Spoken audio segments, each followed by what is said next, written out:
Hi, I'm Lukas Fracasso-Verner. Join us on the chart. Hello, I'm Salotto, and join us on Shark Stream. Hey guys, I'm Feder Horst. Join us on the Shark Stream. I'm Nineteenth Cues. Join us on the Shark Stream.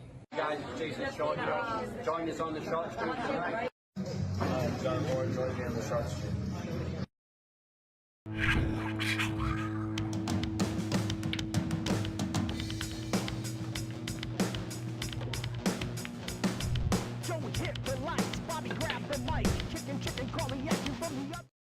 All right, we are on the air.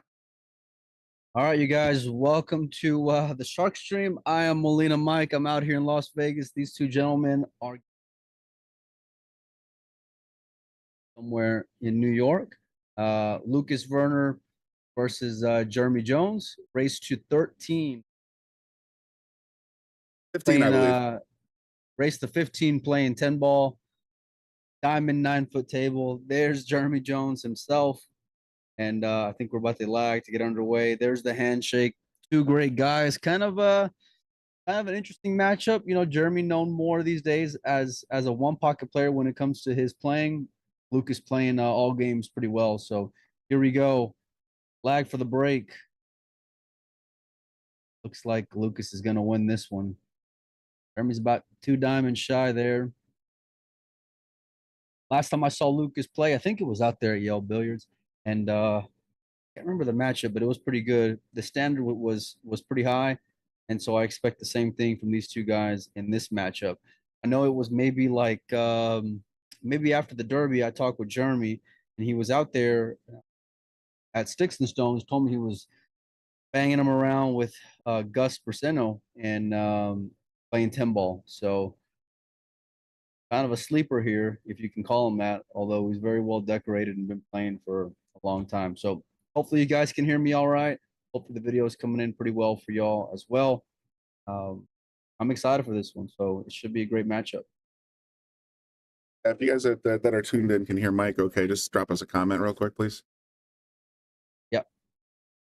There's the clap from the crowd. Lukas to break. Tracking the 2 and 3 on the corners. Looks like they're using a template. Not sure about the pocket size here. Nice big break here. Ball on the side. Look at the cue ball squatted in the middle. One ball tracking in the upper right as you guys are looking at the table, and he's going to have a shot here.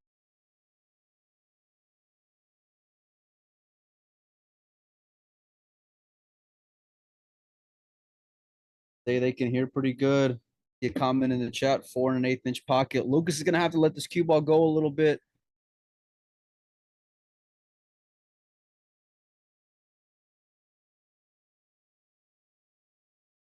Need to come around 3 rails. Get a real good hit here from Lukas. Just so tough to draw out of it with so many balls there. Wow, he just wants to come 1 rail and settle for a tougher shot, but he missed it. Gonna leave Jeremy an opener. Assuming we're playing winner break here. Race to 15. 4 1/8 inch pocket's already showing its head here in the first shot.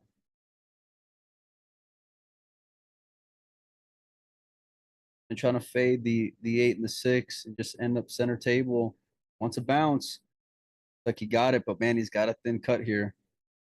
I'm not sure if he can make this ball. Angle's kind of tough to judge. Looking for the rake is Jeremy Jones. Just go Bustamante. Oh, he's going lefty. Going lefty on me. Cross-handed. Yeah. That's one of Lukas's specialties. Well, he hit it pretty well. The angle was a bit deceiving, but he's going to have a shot here. And with the 4 ball hanging in the side, it's all about making this 3 ball here to get on this rack. Not the hardest of shots, but, you know, one that'll certainly get you feeling pretty good if you're able to put it down.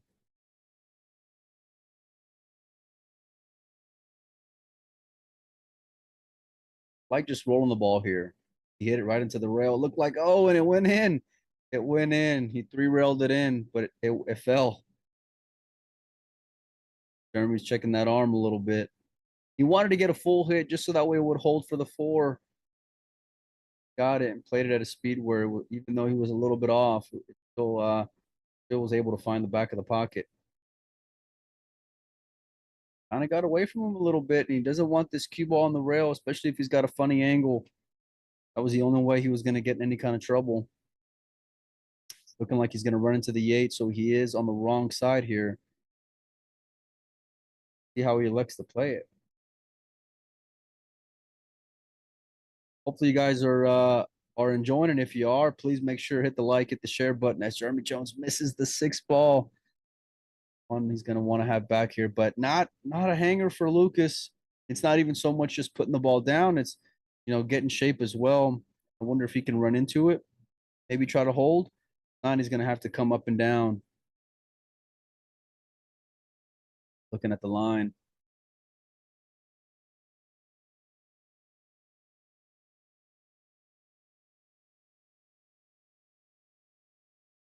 Got 160-ish people watching. Make sure hit the share button. Nice shot there from Lukas. Got really good on this 7 ball. Not the easiest to do. Very well played here. Right in line. 3 balls. 8 ball on this in the left. 9 ball in the upper right. 10 ball. Oh, it's dealer's choice. Wherever you want it.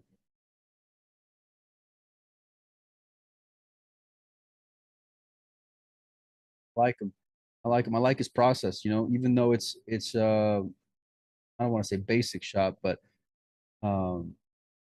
he's paying attention to making sure his delivery is the same. And you'll see that from a lot of top guys, even if it's a little compact, that you'll see that their pre-shot is still the same.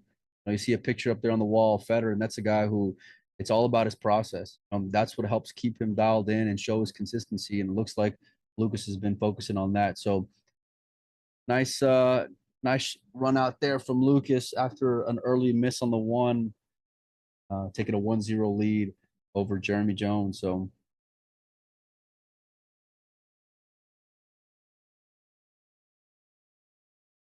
I'm looking forward to this one. I hope they play 1 pocket after this. Not tonight, but I hope they do play some 1 pocket, and I'm sure they have, just knowing Jeremy Jones' specialty. Got some people in the chat putting out some scores. 15-9 Lukas, says Pat. Okay. And giving the old captain 6 games, huh? All right, let's see Lucas's second break. He made a ball in his first one, but not the traditional like pop, although he did get the squat. Seems to be breaking from the same side. Not known for having a big break for me, but I'll be honest, I don't watch a ton of him playing 10 ball personally. Misses the balls on the side. The 4-railers go crashing in. He's going to come up dry here. Looks like the 10 ball is going to get a little tied up there. Jeremy Jones is using his math skills to see what's all on the table. I'm not sure if he can even see this ball, and even if he can, it's not easy to get back up here with on the 2 ball, given where the 3's at. Gonna play it though. Just for putting the ball down. I mean, the rail first is there if you can't see the potting angle. But like I said, I mean, even if you put it down, well, then what? Is it worth even taking on? Looks like he might push, and that's where he was just sizing up right now. Now he's going boost the money on me. Oh, the cue ball's right there by the 10. Excuse me. I thought the cue ball was over there by the side pocket. Kind of deceiving there with the light. Fortunately, with the contrast isn't so great. Yeah, no, but it's good. It's all good. Here's the thing when it comes to this shot, though. It's tough, but he left the bottom of the ball. And you leaving the bottom of the ball is everything because you can draw to come back down table. Sure. So I don't want to put too much emphasis here early on in the match, but certainly a confidence boosting shot if you can put it down and get some kind of shape here. But I know when I was younger, there wasn't a shot I didn't like. So looks like Lukas is getting down here now. I see him putting top on the ball. He's just looking to make here and then maybe settle for safety here on the 2 ball. He got pretty good. He got pretty good. It's all about whether or not you can fade that 4 ball, because I kind of like just tucking him in behind the 3. Giving it some thought, though.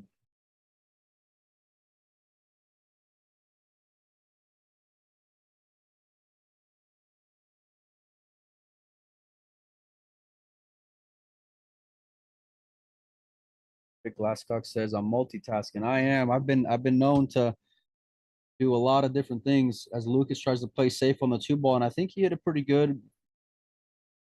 Double J can see the ball, I believe, but I think he can only see the right side of it. Now I wonder if he's going to call the 6, which he does. I think it lays pretty good. Him being a 1 pocket player, he'll know his line pretty well. I'm not sure how worn in the cloth is with the balls, but certainly it'll play a factor in how it comes off, plus how full of a hit he can get on the 2 ball. I want to play this at a little bit of speed, which he got, but rearrange some furniture a little bit. 3 ball looks to pass the 7, so as long as Lukas can put this ball down, he'll be in a pretty good spot here.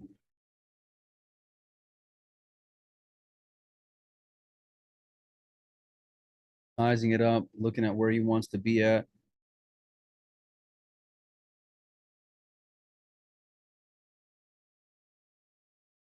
Hit it good. He hit it good, and that's the kind of shot that can win you the rack here. Everything else seems to be wide open. Don't got to do a whole lot here.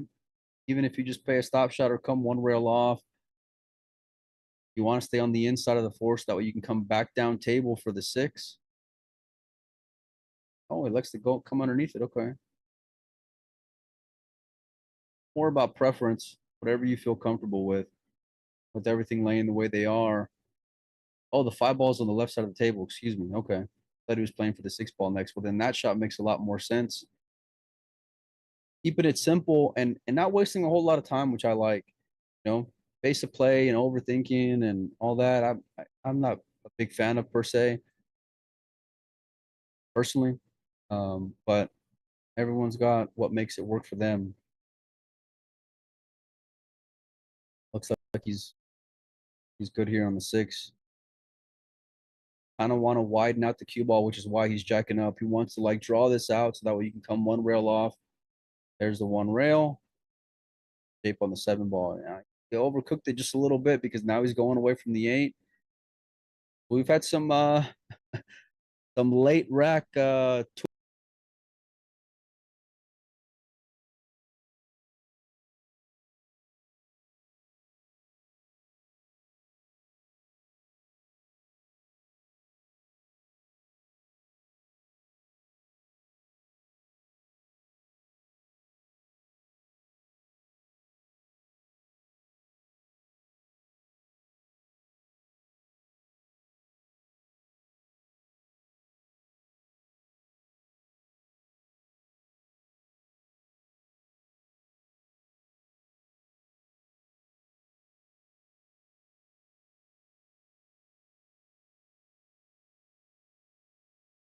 and gambling for that matter, but I like it.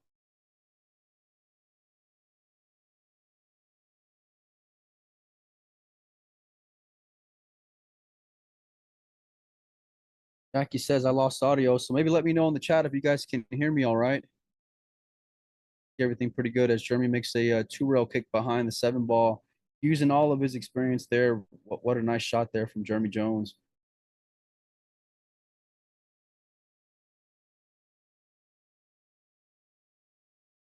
Back now. Okay, great. Wonderful. A little glitch there. Sorry. See what the kid does. I kind of like he played safe once, do it again. He controlled the cue ball real well with a nice thick hit on the 7 ball, pushed it down table, and just rolled up beautifully behind the 10. Double J is going to be in some trouble here.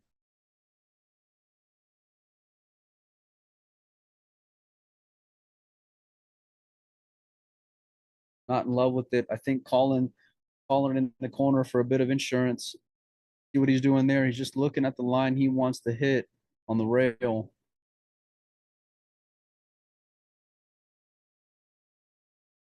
Gonna have to go in that bag of tricks and find one more.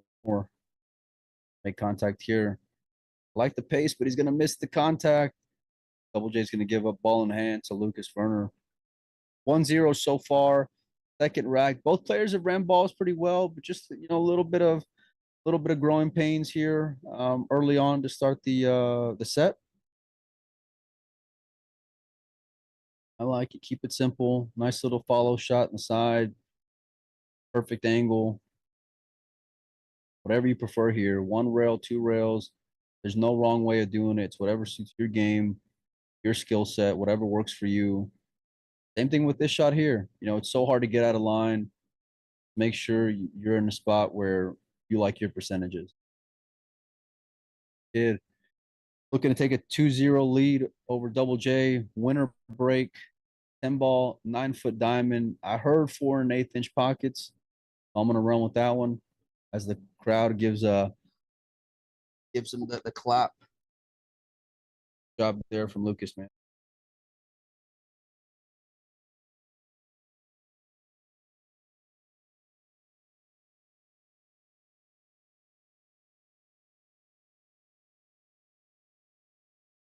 All right.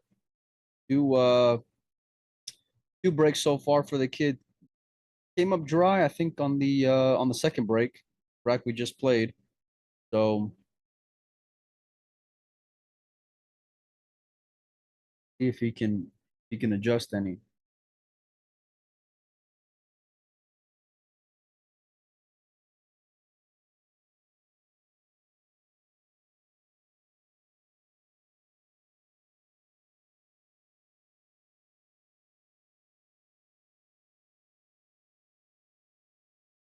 All right. Oh, he did adjust. He wanted to give that a real big pop, but unfortunately the cue ball got away from him. Bounced off the table. The balls are all in the open. Don't see any issues here to start off. Tough to tell what's on the upper left side of the table. The 2 balls down here by the 10.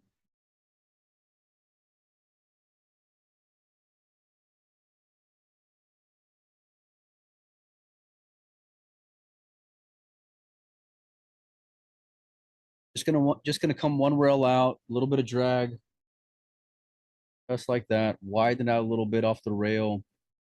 Tough to get out of line here. He wasn't liking something though. Telling the cue ball to pump the brakes. Real methodical player, Double J. Don't get to see him play rotation a whole lot, at least recently, personally. Wants to come 2 rails.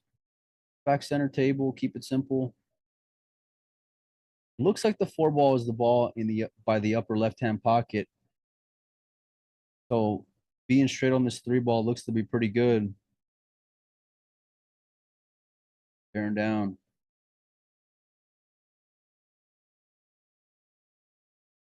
Nice shot there from Joe.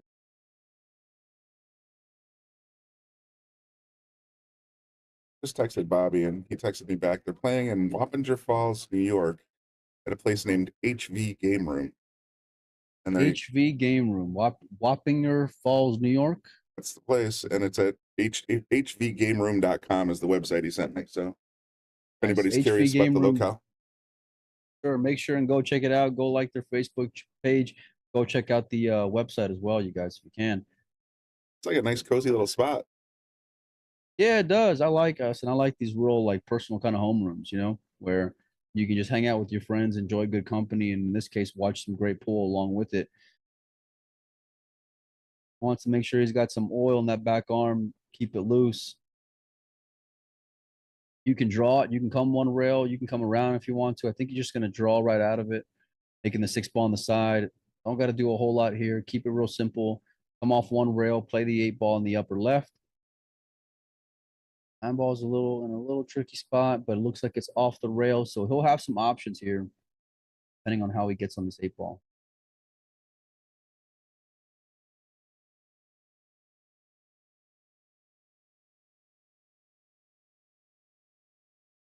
The hold up. Wants it to hold up. Doesn't want to get straight here. Straight's no good. Wonder if he's got enough angle to come off one rail. Get in line here for the 9. It looks like he does, so he's putting it with just a hair of inside. Being straight on this 9 ball is okay. I know usually you don't want to, but he cued that real well. Great shot there from Double J. Beautiful angle just to roll the ball in, come off one rail. Maybe put a little bit of inside if you want. Play the 10 ball on the bottom right as you guys are looking at the screen.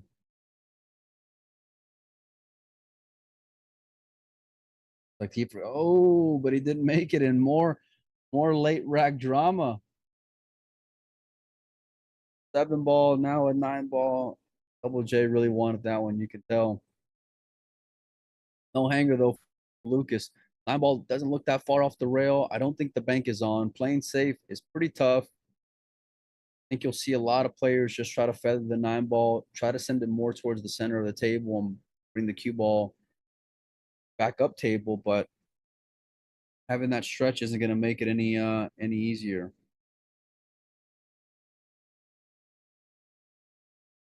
There's a Josh Thiel, who I believe is the owner, commented in the comments section saying that he's playing at his store Coast to Coast Pool in Wappinger Falls. And what I did notice on the HV Game Room website is that HV Game Room is a subsidiary of Coast to Coast Pool. So the actual name of the building is Coast to Coast Pool.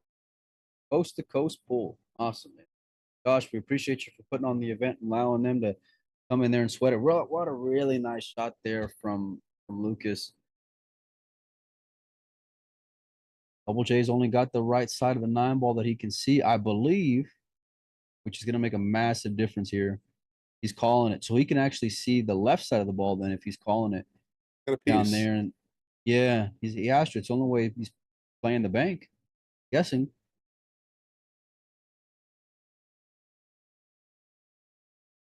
Kind of a two-way. Does not want that ball. Either slow down or hurry up. One of the two. Now, going in is not the worst in the world because it's no gimme. If the ball would have held up, it would have really changed the dynamic. Now, if you're Lukas, you got to come with one. And having the cue ball on the rail, as you all know, especially Jeremy, holding it the way he did, a little one pocket style playing that cue ball, super vital because now Lukas got to come with a big one.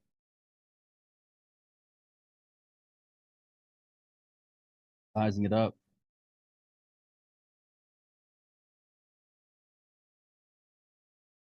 3-0 lead.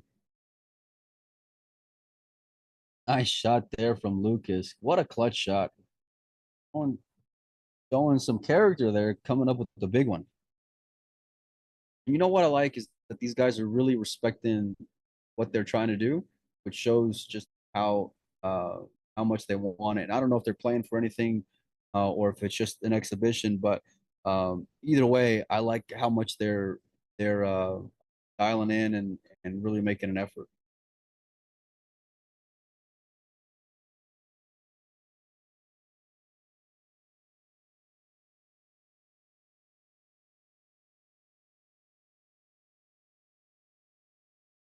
In the chat says I'm going to say that there's not many players I've seen better than Lukas when on the rail or top and over a ball. Well, by the way he shot that 10 ball, I understand why you made that comment.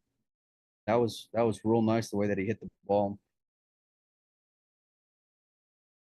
Third break from Lukas. Last time he scratched, misses the ball on the side, which is what he got. The 1 ball dresses up in the upper right, but no ball down. Can't tell from Lukas's body language whether or not Double J can see the ball. Worst case, I think he'll have a jump, but there's no way you're pushing out here. Go time, especially being down 3-0. You don't want to get too far ahead. It's time to be a little aggressive. Massey. Yeah, trying to spin it in. How does it pass the 6? And by the look of Double J's face, I don't think that it does.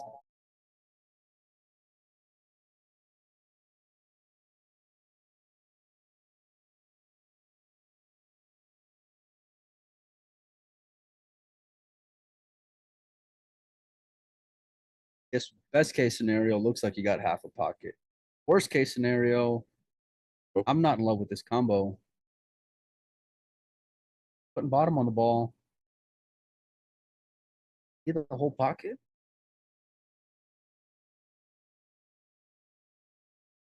Good. Gonna sell out. Oh, maybe not. Maybe not. The way that Double J kind of gave it a look.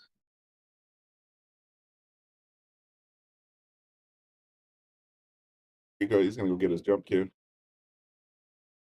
Getting the short stick, he says.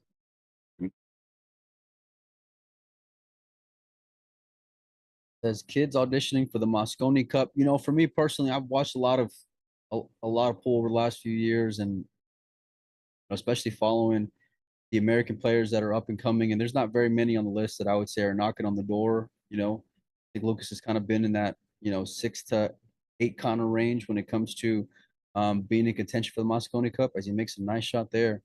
But I'd like to see more consistency when it comes to tournament play. Getting a big win would be great. I'm not sure if he's playing Boston. I'm assuming he will be. And I'm pretty sure he's going to McDermott. Beautiful, beautiful. Yeah, if he's going to the McDermott, then I'd love to see how he performs out there. Tough shot here on the 3. Once come around 2 rails, made the ball, and he got pretty good. He got pretty good center table. Giving it the old double J there with the back arm, making sure it's still loose. I think he's just going to follow this out 1 rail like that.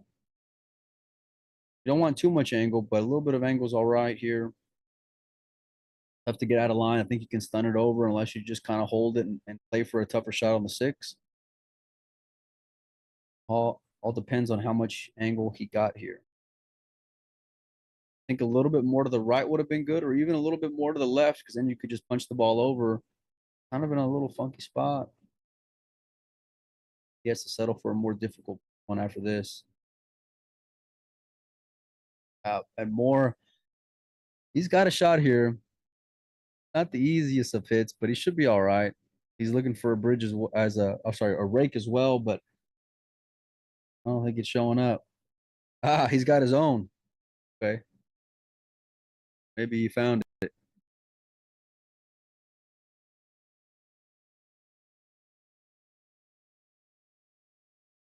Like it. Really trying to figure out how he wants to hit the ball. These shots are so tough to put unwanted side on. Judging from the comment in the chat earlier, it sounds like he's pretty good at these. Shot there from Lukas. I like it. Once he figured out where he wanted to hit it, he committed. He went through the ball very well. Now he's got a really good angle to either make a full contact on the 7 and just draw it back a hair, or you can even come 1 rail out and you'll still be good on the 8. But you got to make sure and get down table here, because I don't think it passes the side, or the 9 ball rather. So nice shot there. 1 rail out, a little bit of left on the cue ball. Playing pretty perfect here. Want to make sure and give yourself just a little bit of angle. He did on the 9. Now this is just routine here for Fracasso-Verner, looking to take a 4-0 lead. Great 15.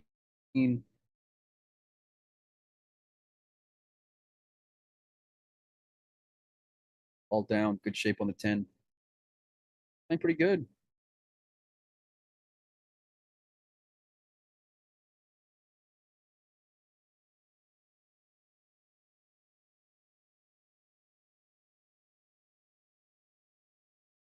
Like we got 230 people watching. We appreciate all you guys for tuning in with us. Make sure and hit the share button. It goes a long way for Bobby and the team out here.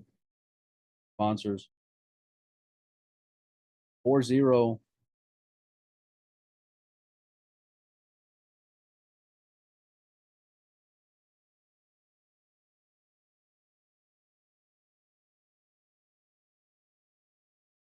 He's playing great after the break, but so far he's had let's see, he's had 2 dry breaks, one cue ball off the table on the first rack. He got a ball down. So it looks like this is what I like to see. I've seen so many top pros where they just stick to their guns. They know what works for them and they play a little stubborn.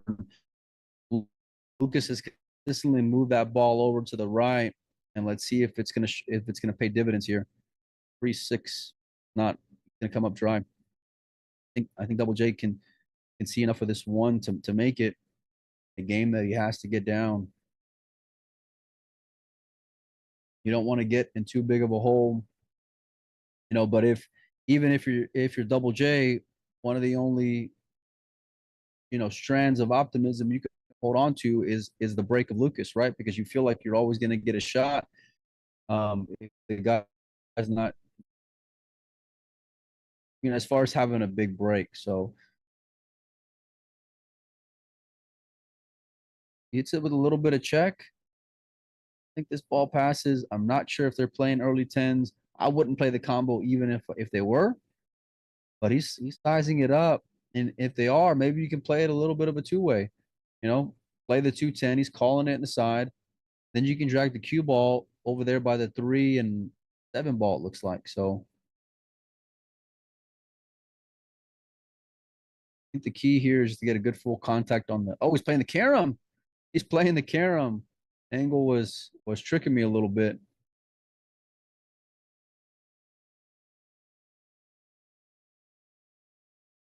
Tough to do anything offensive here. You got a big wall of balls there sitting in the middle of the table to kind of, use to your advantage. All about speed. Making sure you know exactly what each ball is going to do. Came off a little hot here, but he had a great cue ball and really well played from Fracasso-Verner. What a nice shot. It really limits what you're able to do putting the ball where it was, because now if you want to, you can only go forward with it right off from this side. Going the other way, you're jacked up over those balls in the middle. It's just super uncomfortable. It's hard to cue the ball exactly the way you want. I think he's got a 3-rail kick here. There's 1, there's 2. What a nice shot there from Double J. Nice return. And really, that's all you can do, just given the spot you were in.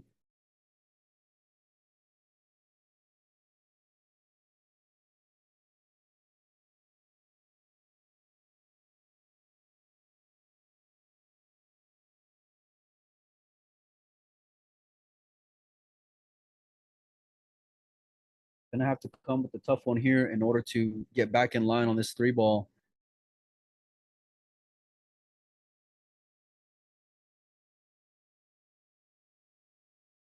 Gonna try. I like going forward personally and coming off a rail if I can get there.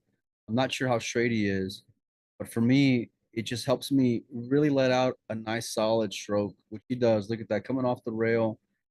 Want to get too close to the 3? Fine here. He's gonna be able to play it in the upper right as you guys are looking on the screen. Over at that 10 ball.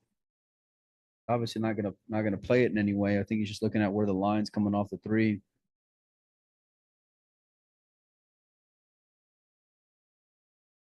Nice little crowd there, sweating the action.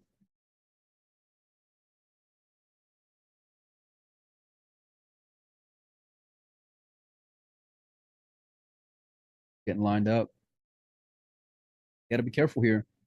You don't have a whole lot of options when it comes to this 4 ball, so you really have to make sure you get on the good side of it. And look at this. What a nice shot. Well played there from Lukas. Knew exactly where he was going to go, knew where he was going to end up, then executed. Going to try to come off one rail here, play it in the bottom left as you guys are looking. And if he got good here, just going to have to pinch it back just a hair. Wants to not get on this 8 ball, or even move it out of the way if you can. Like it. Not wasting any time here. Looking to take a 5-0 lead and erase the 15. We're live on the Shark stream. Thanks to Bobby for inviting me out.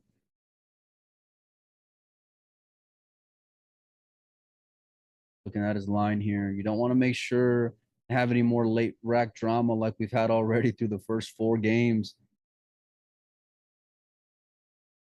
And this is really whatever you prefer. I mean, you can go forward, you can draw out of it. Being where the 8 ball's at in the center of the table, you really gotta try hard to get bat on this ball. So there's a ton of different ways, and that's part of the beauty of pool, of getting where you want to get. Feeling pretty good.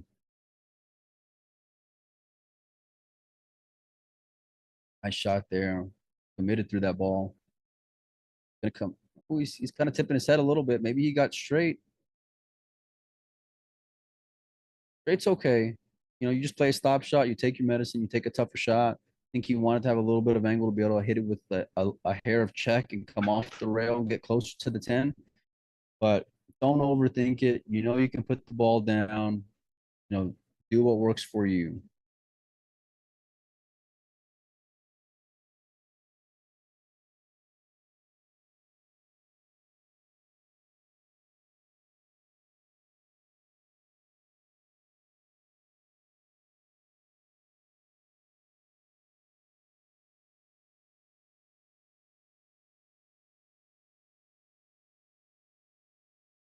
For a 5-0 lead.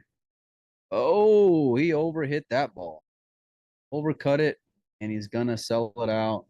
Double J is gonna get back in this game, and we're gonna see Jeremy Jones break for the first time after he puts this 10 ball down, which he does. Out there. Cleaning up the mess.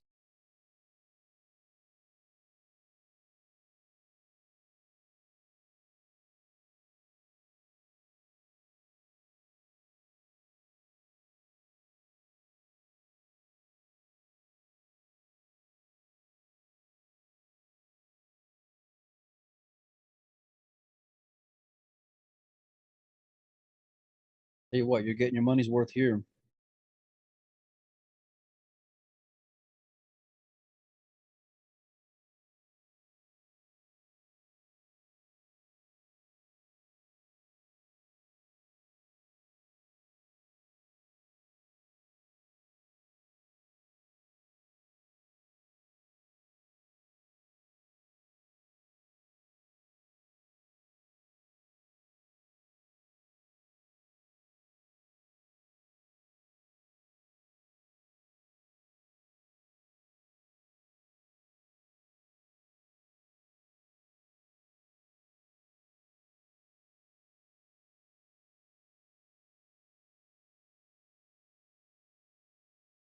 All right. Double J with the break. Got a combo here with the 1-3.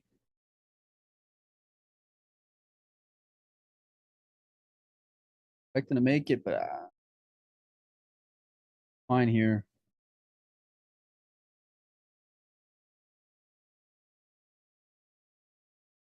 Wanted to hold that that one ball a little more on the right side of the pocket.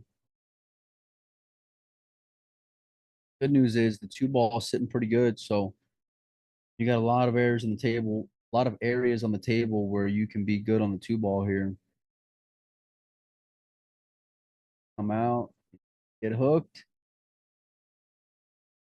Did get hooked, and you can tell by the look on his face, he's not thrilled. That's just the problem when you got these, you know, little landmines sticking around like the 10 and the 9. And you do have places you can get into where you're going to be good, but there's always that little bit of room.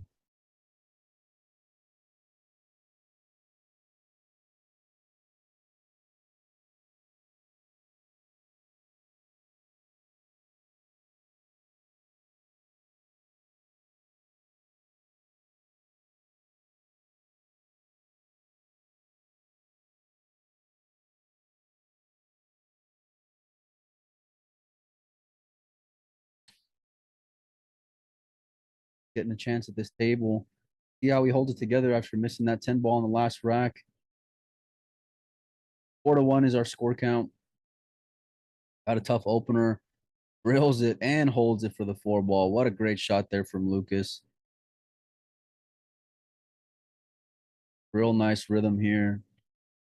Gonna try to come one rail up, which he does. Falls right in that gap between the 6 and the 7.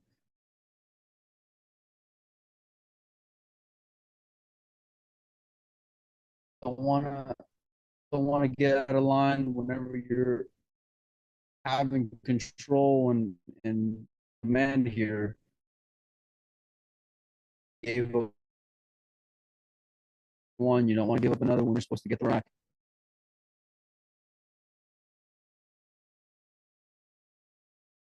Out there from Lukas.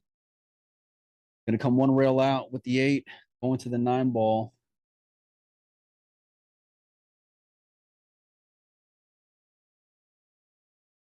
Ooh, okay, okay. Could get a little funny. That being good treetop line, see how well it shines, and it does.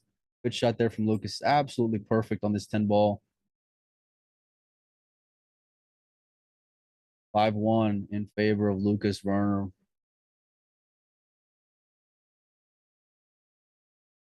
I want to remind everybody out there that we do have a big event coming up on Monday here at calling it the private pool party. We have a couple of spots still open for the event. It's going to be Jonas Soto and Moritz Neuhausen versus David Alcady and Francisco Sanchez Ruiz here at Yale Billiards. That'll be available to our subscription page only. So if you want to subscribe, make sure you go to our Facebook or YouTube page, click the subscribe button. It's $4.99 a month. And that's going to be something to watch. It's Monday night at 8 o'clock. Support those who are supporting the guys in pool, I always say. So Absolutely. Good on Bobby for putting that event on. It should be fun. I love Scotch doubles and putting on a match with Young Guns versus the World Cup of Pool Champions. Be a ton of fun. Oh, that's going to be a blast to watch. Lucas to break, and he got a ball down. 3. Bought at the cue ball, and he's going to get rewarded with, I don't know, 1. Wow.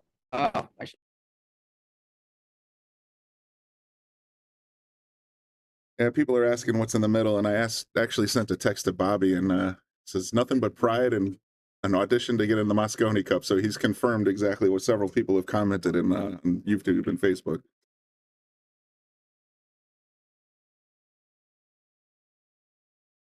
Nice. Like it. Until they want it.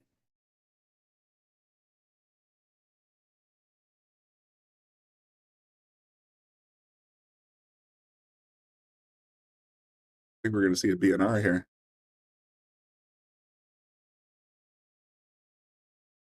Good time for it. Good time for the break and run for sure.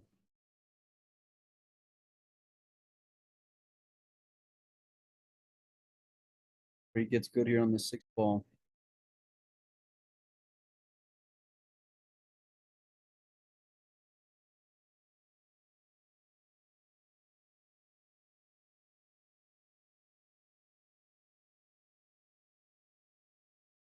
Hi to Thomas Kozlowski. Yeah, this is a free subscription stream today. We have over 300 viewers right now between YouTube and Facebook, and we have about 8,000 on caffeine. So this is a free stream today. But what I'm talking about for the Monday night event with FSR, David Alcady, and Jonas Soto, and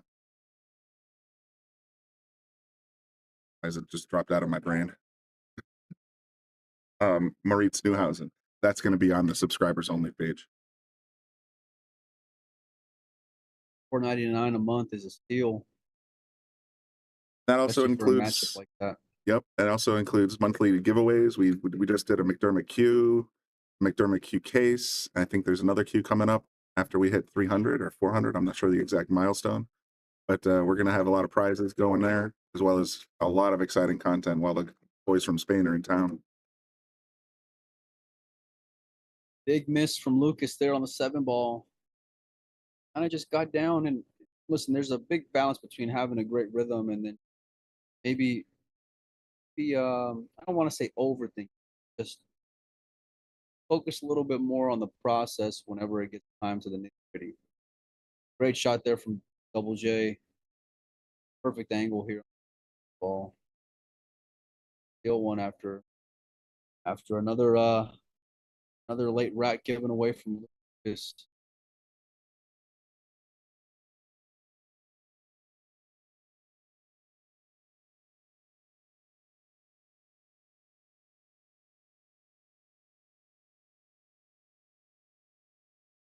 Up there.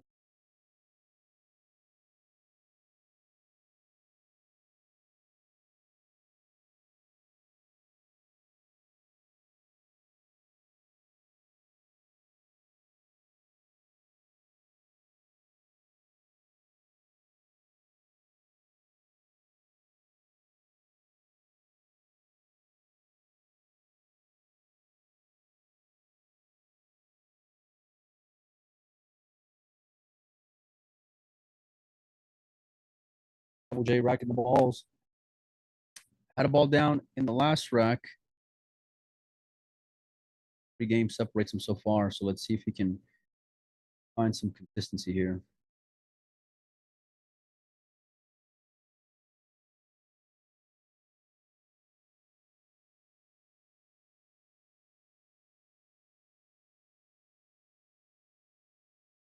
Try.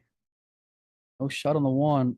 He's gonna try to play safe here, get by that 8 ball. I think it's 7 in the left.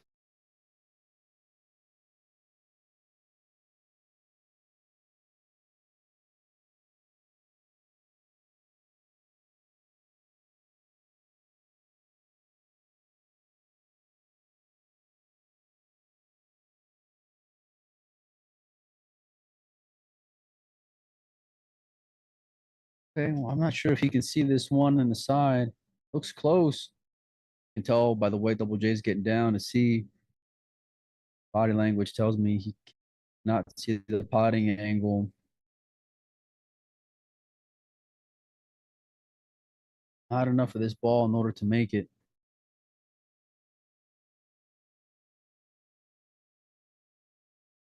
Not the easiest of shots. Safe from, especially having the cue ball on the rail.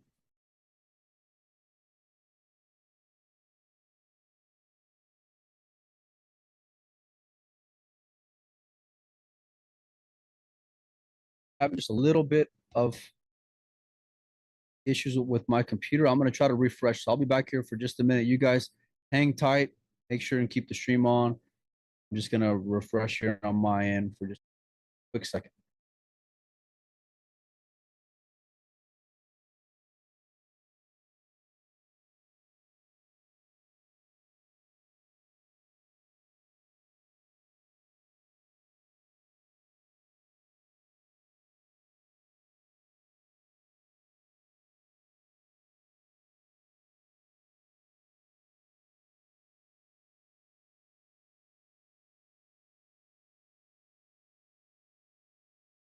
Ball.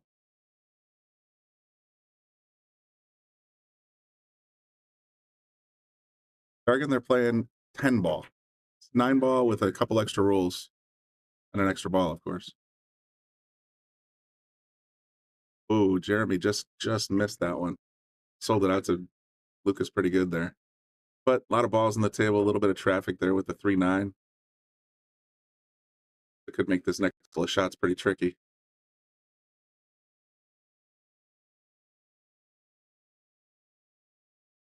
We just played it forward and nudged the 3 a little bit. Gonna have to stretch and reach over the top of this 9 ball.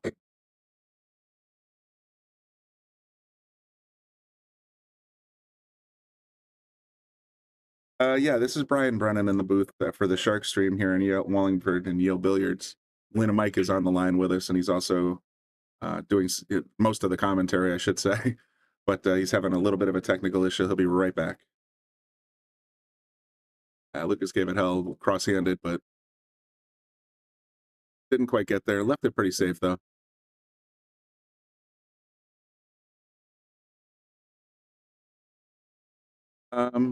So it's not a money game. As far as I know, there's nothing in the middle. This is just a match of pride.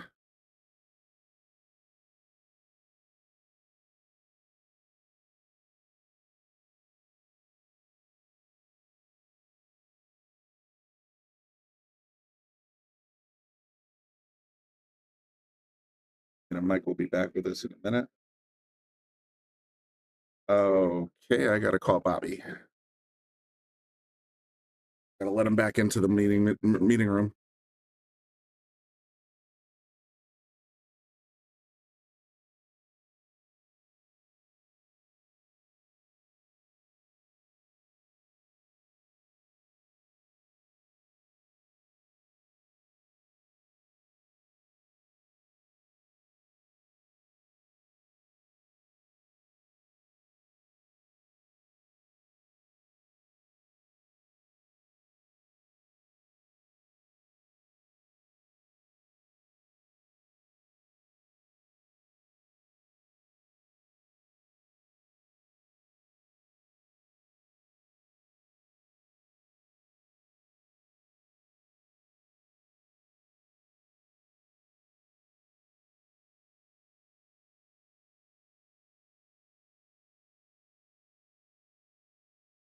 Bobby, and we're going to try and get Molina Mike back on the line.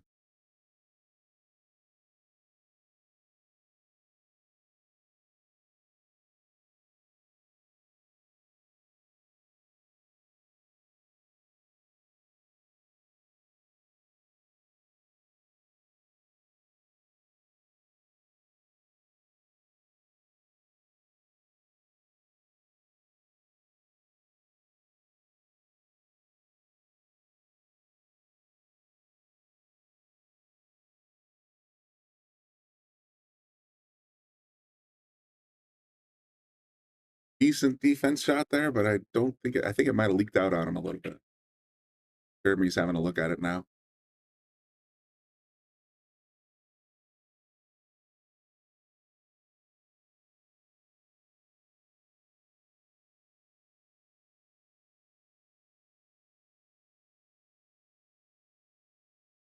Yeah, it leaked out on him. All right, so we got free ball up next.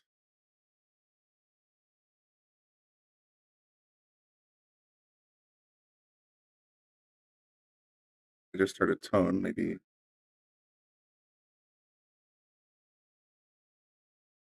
Hopefully that was Mike joining the meeting. Text Bobby real quick.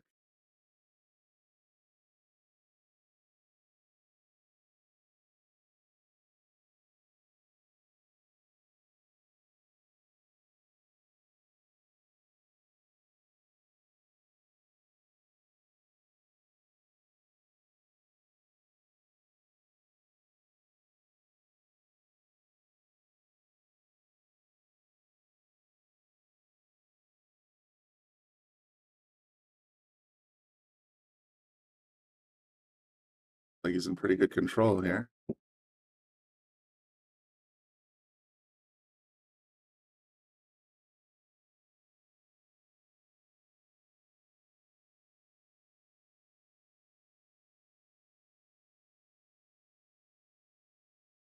Himself just enough angle to get short side on the 6, maybe, or on the 7.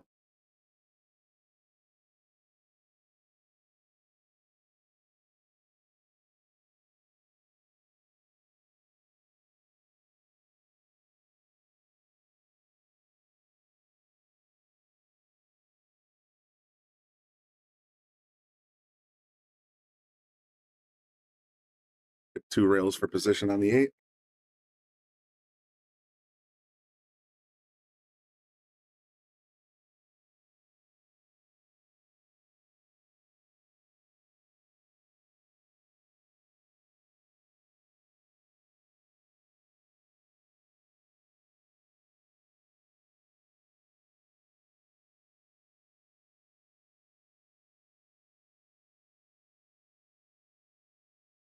Full pocket, but he got it in. Gonna have decent position on the 9. Should be point for Jeremy.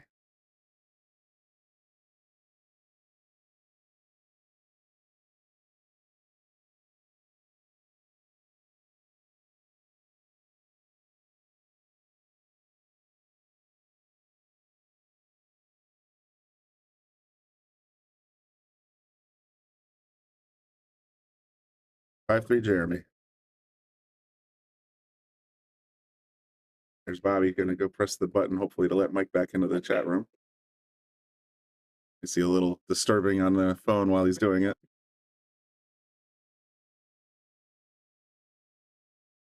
See if I can see him on my screen. There's Mike Molina, iPhone 2. Hey, Mike, you guys hear me? I can hear you. Pretty sure if I can hear you, everybody else can. All right, let me see if I can pin this video here. All right, here we go. Looks like we got, what do we got, 5-3? Yep, Jeremy just ran out about 6 balls to take the last one down. Nice, nice. All right, let's see how Double J is breaking again here. Came across him a little bit. Looks like he's going to come up dry. 1 ball is going to open up unless the 8 ball gets in the way. It does not, but the 3 balls locked up. So I think the 3-9's pretty messy. yeah, even getting on the 2 is no walk in the park either.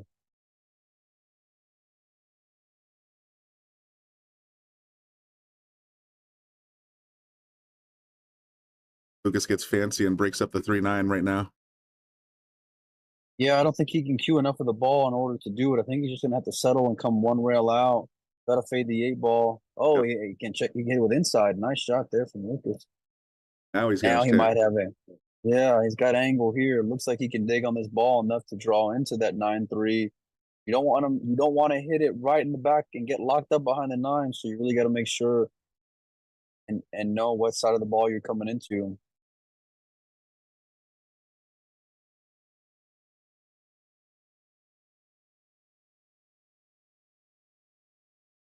He hit it good, but is he going to get rewarded? I don't think he is, and you can tell by the look on his face. He is not. And that was always the problem when you're taking on that shot. You know, it's not even so much if you're able to hit it, it's what side of the ball are you able to hit it. You know, so you can put all the spin in the world, but if you're coming into it that full, it's so hard. I mean, it's so easy to get behind there like he did. Bit unlucky there for Lukas.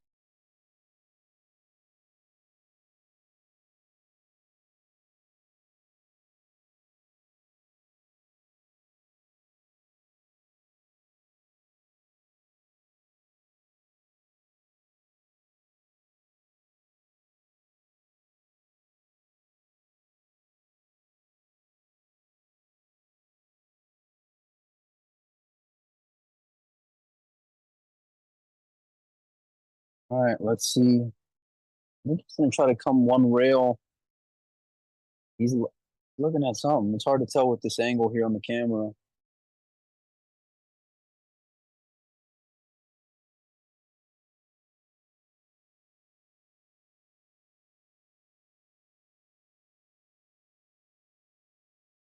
Wow, what a nice shot there from Lukas. Goes with the one rail with the rake, makes the ball, and I think he's got a shot here on the 4. It's not a hanger by any means, but can do it.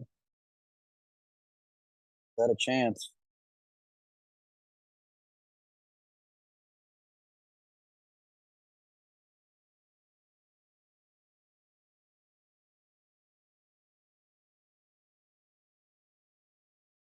Ooh, rattles that ball in, but it did find the hole. Center table. Shot there from Lukas. What a tough ball to put in.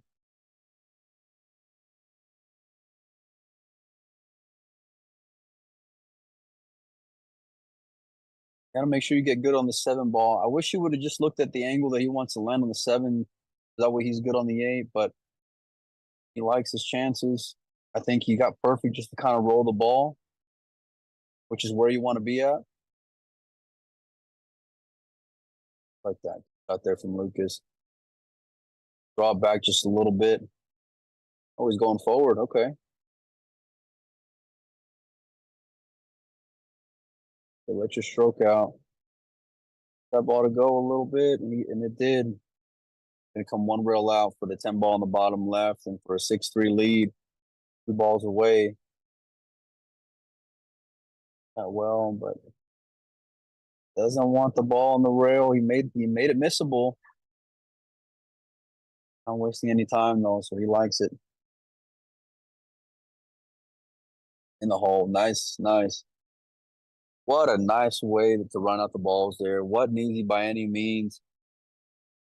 First the one rail kick, makes that ball, then a tough 4 ball, makes that ball. Few ball on the rail for the 10, a little bit of angle, makes that ball. Fracasso-Verner, well played.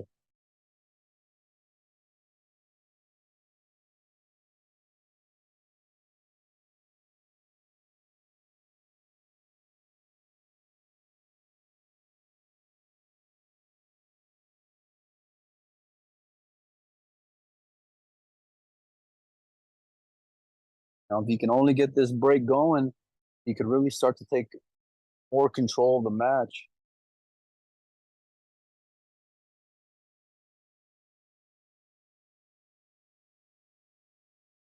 Now it looks like.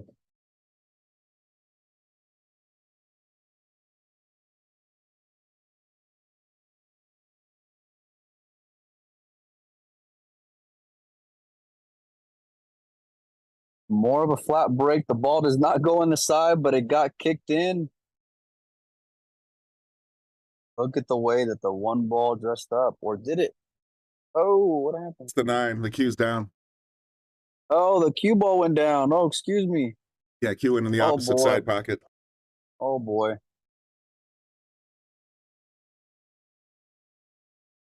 All right. Well, Jeremy Jones. Pretty open layout here.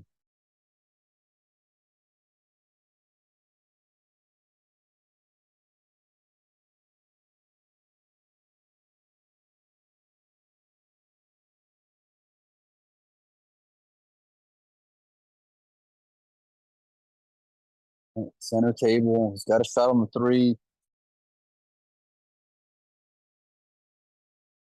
Wonder how he's going to play to get on the 5 ball here. Kind of like keeping it simple. Okay.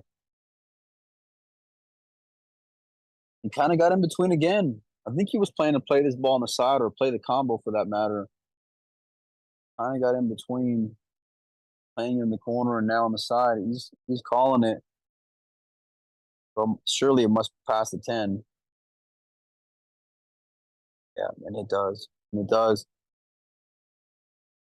Good little shot there from Jeremy Jones.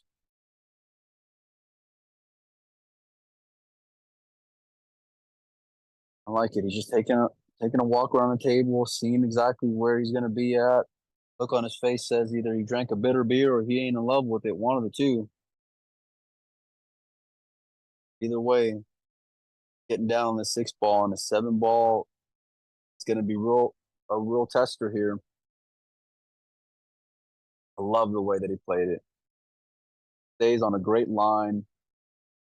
Really maximize his opportunity to get even better than what it would have been just coming anywhere near going forward.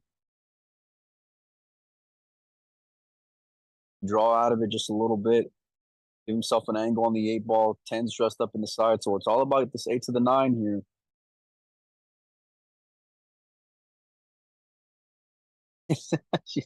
I love the faces that he makes. He's looking up at the pole gods like, what the hell's going on here with this arm? If I hit this with a little bit of sauce, and he's drawn back to come out center table. Is it gonna have enough legs? It does, man. That's such a nice shot there from Double J. Really Looking to pretty get shot. back within 2, yeah. And that's just, listen, you got experience, you got tools, you got a great stroke still. Put it on it. 10 ball on the side, 6-4. Double J to break.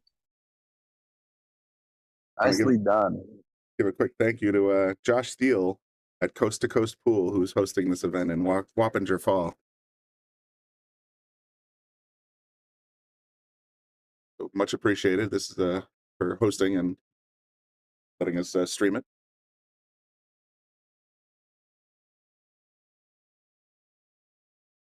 Yeah, absolutely. Good on Josh for doing great things for the pool world also.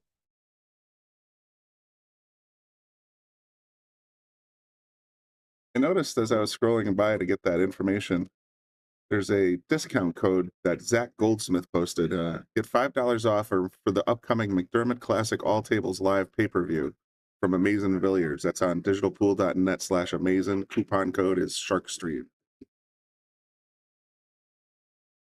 So if you want to watch that amazing event in a couple weeks, you get $5 off. Hit those flat, and he's gonna wish he hit it a little better because this is dressing up real good here for Lukas. 1 ball in the upper right, 2 ball on the center table, 3 balls got a couple of pockets to choose from. They've been kind of trading racks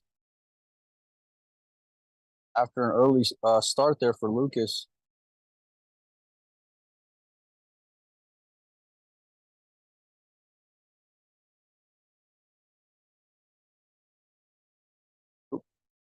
There you go.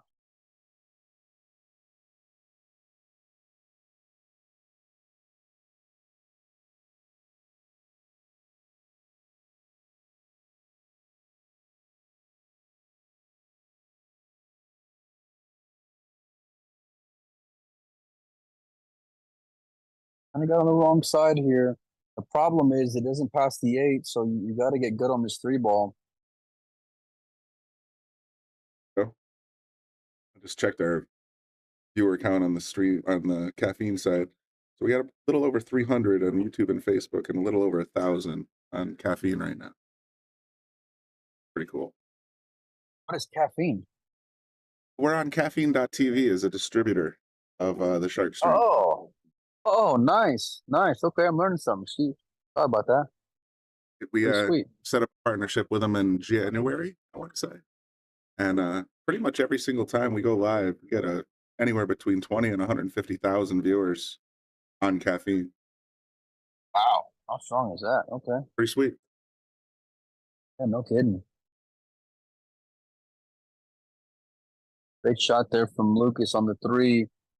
He's in a really good spot here. 6 balls in a little bit of a tough of a tough area of the table. Really the only issue, and that's what he's looking at now, exactly where he wants to be on the 5 ball. I think he's going to try to draw into the 6 to move it around a little bit.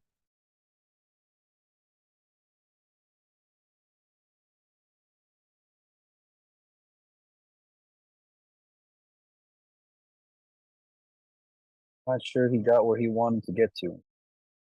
Looks like it's a much thinner hit than what he was hoping for.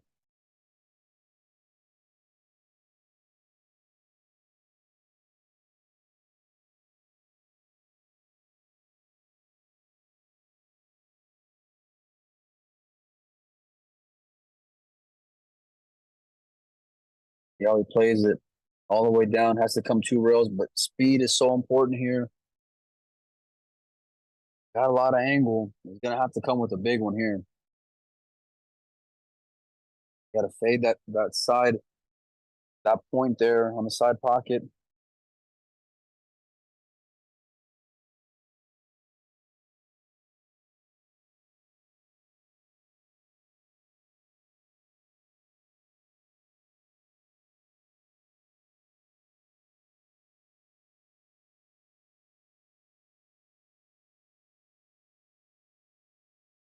Big shot here for Lukas.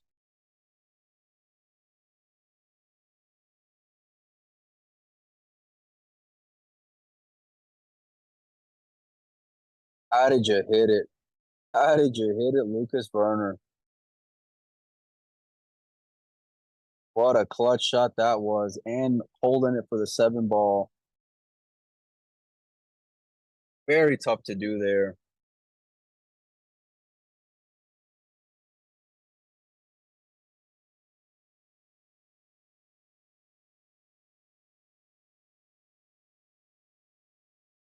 Wants a bounce here. The bounce, and I think he got it. I think he's good. Worst case scenario, he's got a bank here on the 8. I'm not sure. It's tough to tell with this angle how much of the 8 ball he can get to.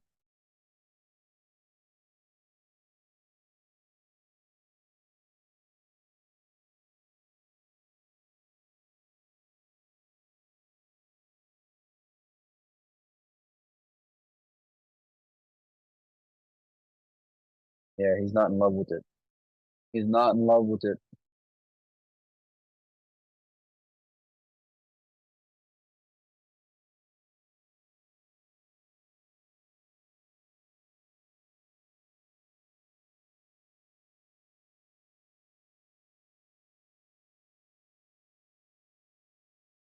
Nice.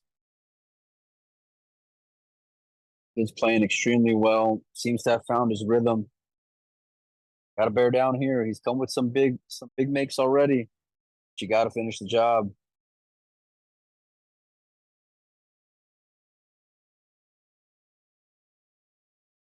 And he does. Nice little stun run through. Perfect shape on the 10 ball. It's got it, man. He's got a wide range of resources there in that tool belt. Had to use them all there. Very well done.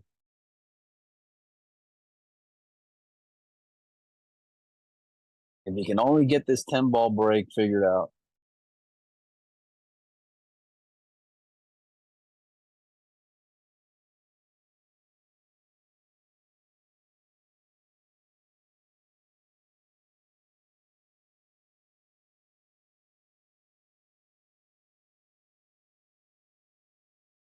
All right, Lukas Werner. Got to figure out this break here.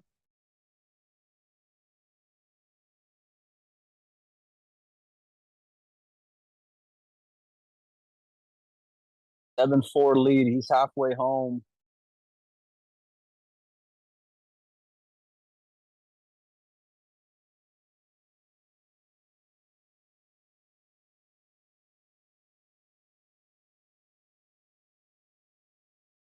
Don't see anything going down. 3, 4, 5. 1, 2, 3, 4, 5. He's dry again. Oh boy.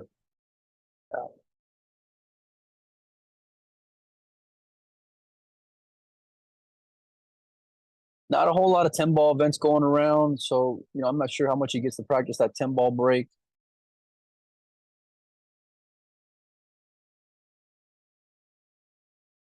See how loose that back arm is for Double J with this angle. Playing the kick and stick, but it's not going to get there. Oh, he got a little bit of a jelly roll as he puts his hand up. He knows he got away with one there. He's supposed to sell that ball out the way that he hit it.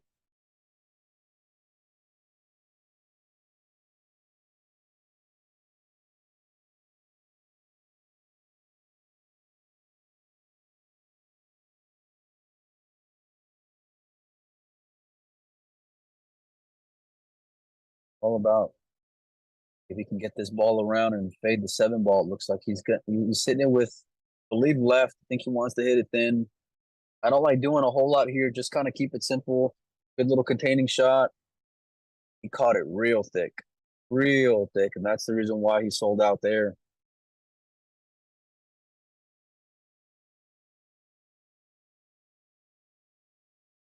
Opportunity for Double J.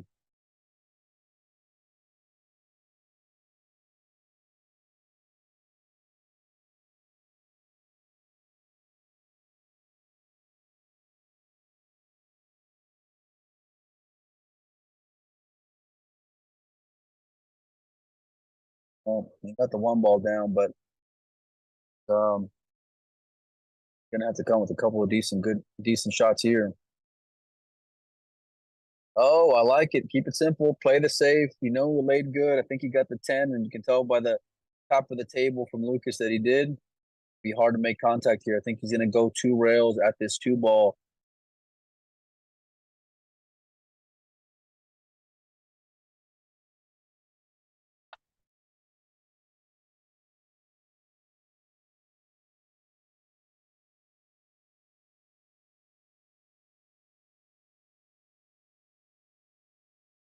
Get that light to adjust a little bit. There it is.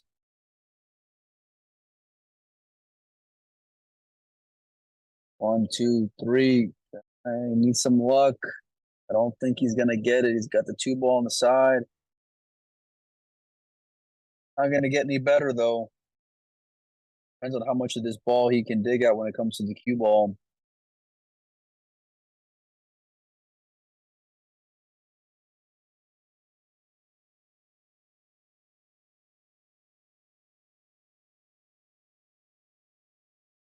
Nice shot there. Just bear down. Such a pivotal part of that shot was not the make, but holding it the way that he did. You roll any more forward, you're not going to have any type of opportunity on this 3 ball. And it's so hard to do, being where the cue ball was at relative to the rail. Now he's got a great opportunity to take this rack. 3 ball playing in the side. Got that one down. Look at the 4 ball. It's dressed up pretty good. Now the hard work is done. If you're Double J, just have to make sure you don't get out of line here with these last few balls, because the first couple of balls were the game winners for me. Lining up.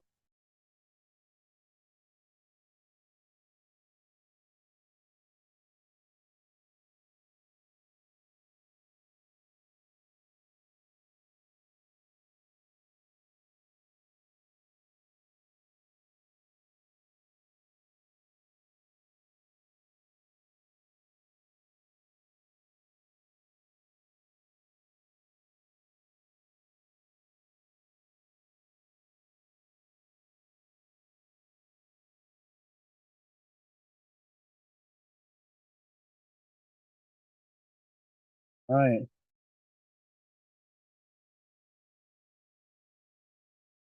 Not a hanger here. And you don't want to get hooked behind the 9 ball either. So I like playing it 2 rails to come out.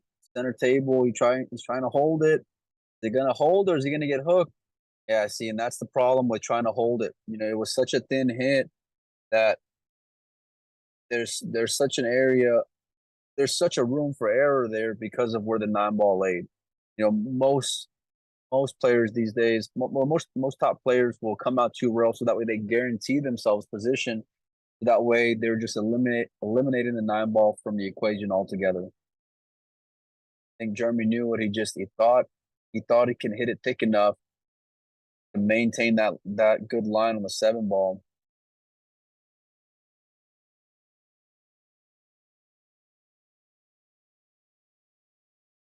Tough spot here, especially late in the rack. Don't want to sell out, but you're kind of at the mercy of the pool gods here. 7 ball is gonna be in an all right spot. I think he hit it pretty good. Taps the table, so it looks like he got the better of it here. Even if he can see the left side of the ball like he's looking at, it's the same issue that Double J was facing just a little bit ago, right?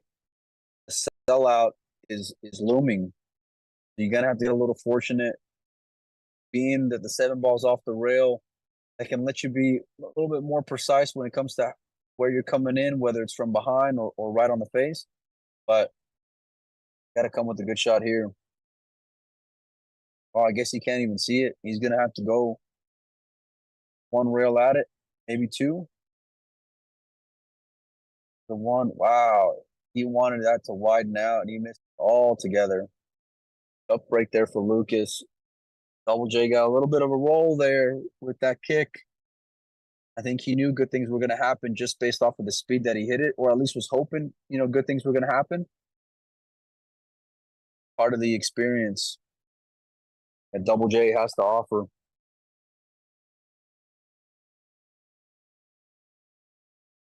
Now look out here. All right, but Got on the wrong side. yeah, well, I mean, he was trying to tell it to pump the brakes. I think he got more away from him than what he was hoping for, but he's got a thin cut, but he's got a cut, you know. So as long as you're at the table here, you're okay. Nice shot there from Double J. Don't try to give the rock away. Good here. Good. Do whatever you want to do here. Dropped a chalk in the pocket. Did he? Oh boy.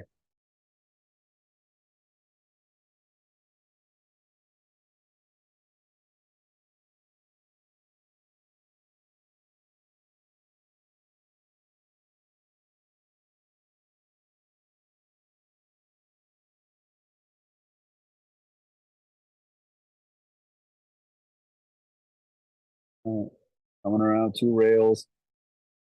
Not the most ideal position for the cue ball, to say the least. But again, it got a shot. He looks pretty comfortable. And we spent a little bit of time in Vegas at the Q-Tech booth. Assuming he was sitting balls. Oh man, you gotta get that 10 ball down though. He knows it too, the shake of the head. Oh, it wasn't his chalk. He said, go fish it, kid. It was Lukas's. That's funny.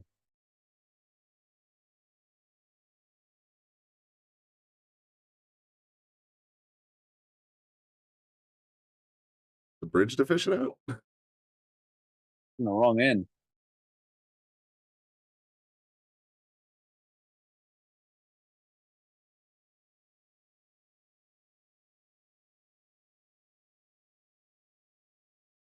Like that bridge is for sale.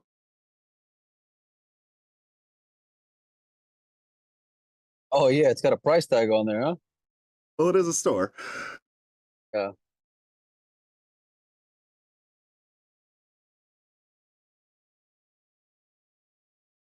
All right. Talk gate has been handled. Jeremy Jones giving Lukas a chance. Gonna play it in the corner. and ball disappears. Nice shot there from Lukas. A game that Double J is gonna look back on and wish he had on his side of the scoreboard, but you just got to let it go. 7-5 is a lot more appealing than 8-4 for sure. Absolutely, getting doubled up is no good, especially as it gets closer. But like I mentioned before, I mean Lukas's break has been a bit of a liability. I mean, not a bit; it's been a lot of a liability. So, without any kind of shape on a ball, or for that matter, even getting balls down, Double J still has to feel like he's very much in this match.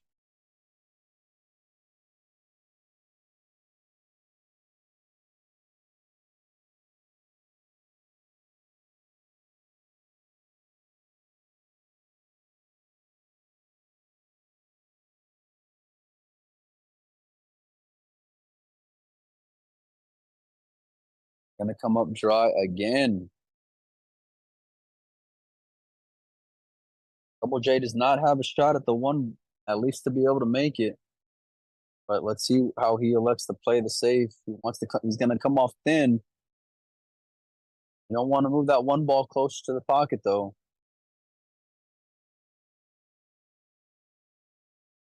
Distance is good, but not for the sake of giving up a shot.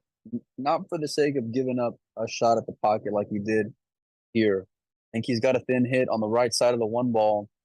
I kind of like if you don't think you can get cover for sure, maybe just play, keep it a little simple, right? Just make sure you get the cue ball and the one ball in a position where you'll at least not give up a way to make it.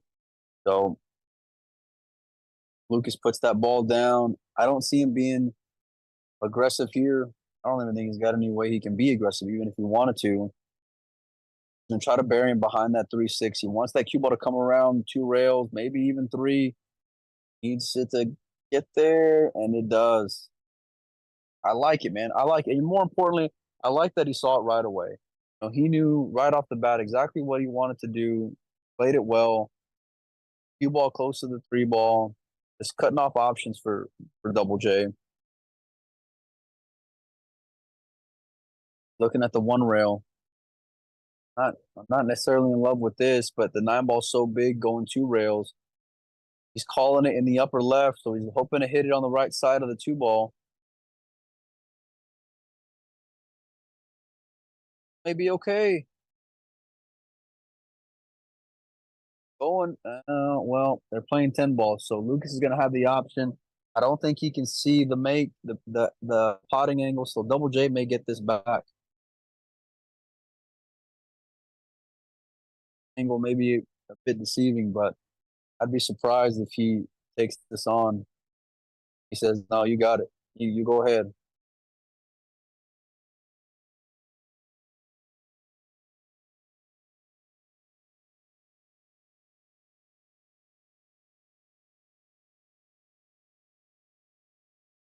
No picnic either.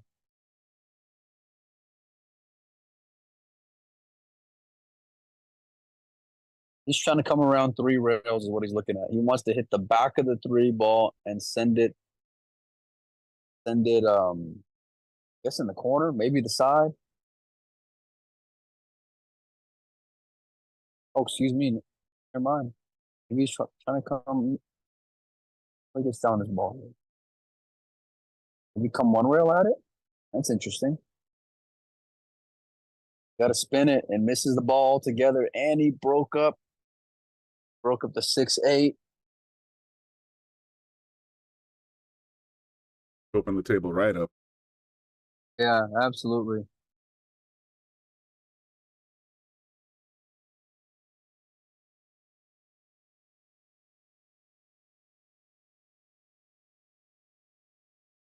All right. Lukas is on 8. Double J is on 4. Got to handle your business here for Lukas. All right. You got a bit fortunate that Double J made the ball last kick, sold out on the one after. Six ball sitting in the corner. Don't get funny behind the 10. Drops in pretty good. He's got an angle as well.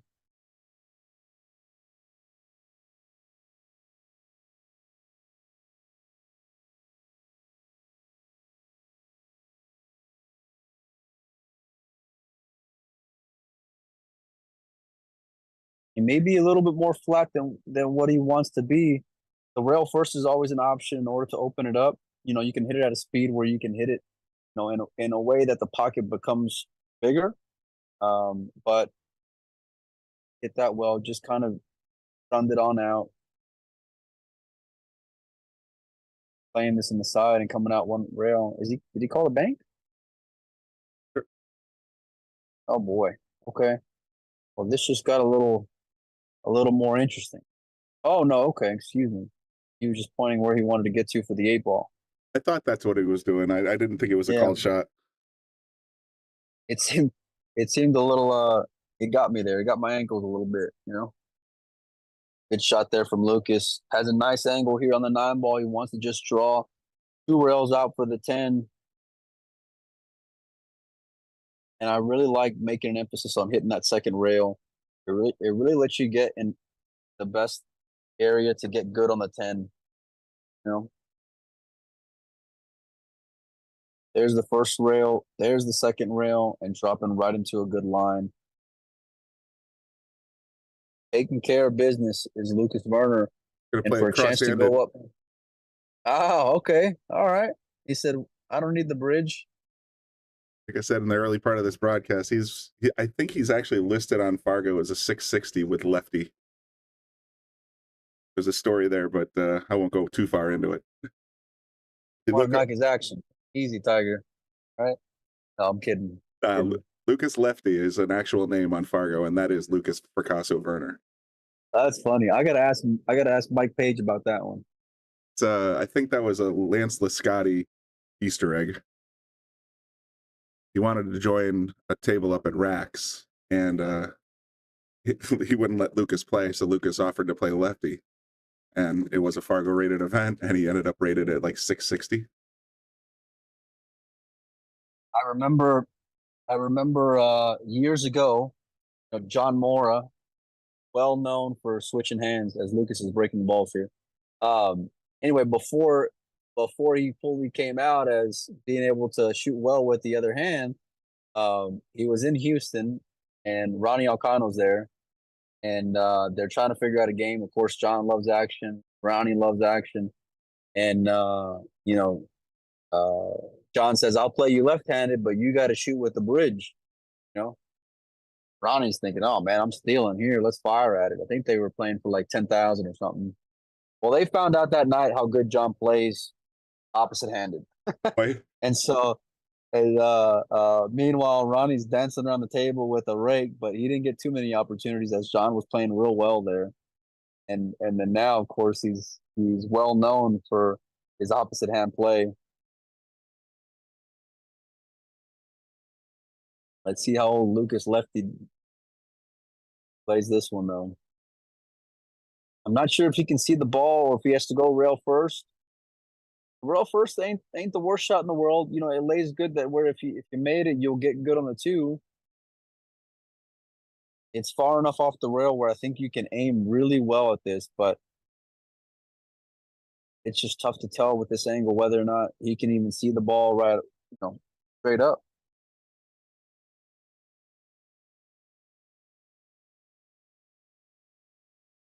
Right, I see a couple of comments correcting me. Lance Lascotti must have been the one that told me the story, but Jeremy Mooser says it was Mike DeMarco who forced Lukas to play left-handed, and then Lukas's girlfriend, Xander, corrected him and said nothing was forced. He agreed to it, but yes, that's accurate. So Mike DeMarco was the one that forced Lukas, or not forced, asked Lukas to play left-handed and got him a Fargo rating. Oh, as they say, the rest is history. The rest is history. I mean, he feels perfectly comfortable switching hands. It's amazing. Meanwhile, Double J put him in a nice spot. Good safety here. Not sure how Lukas is with the short stick, but we're about to find out. It's got about 13 games. Seeing it. He's kind of a beast with the short stick. I've seen him in many, many streams here at Yale Billiards, and he's very, very good, even at short throw like it is now. Oh. How he does with this one. Not the easiest of shots. Even if he makes it, it's no guaranteed for position. Got so many balls to avoid down there. I find myself reaching for the separate camera angle buttons here in the booth. Can't Can't move to the side. Yeah. He's getting it dialed in.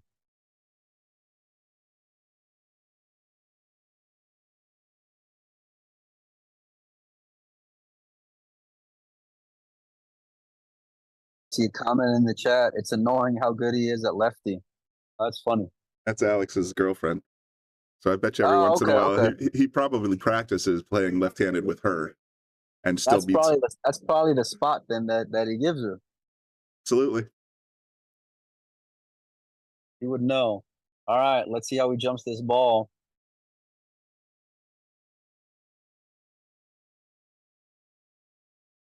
I like the speed in which he hit it. Now I know the ball didn't go down, but tell you what, it wasn't the worst way that he tried to get on that ball, not being too aggressive. You miss it, but you know, there was a good chance he was going to end up good on that 2-ball with the control that he was trying to get there, which I can appreciate. Meanwhile, Double J, you don't want to hit that, whatever it is, the 5-ball in the upper left as you try to make the 1. Miss the 1. Yeah, I think he was just more focusing on that 5-ball. And is he going to get away with it? Oh, it's tough to tell. I think Lukas has a little tiny piece, so he could feather it if he wants to. You're right. I think you're right.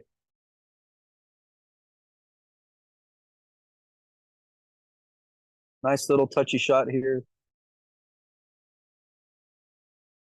He is leaving distance. Main priority, leaving that cue ball on the rail. Now, above all else, even if you sell out a shot by where the 3-ball is, that's fine. But, oh, he can hit a lot more of it than I thought. Okay. Oh, good shot there. You got the cue ball on the rail part down.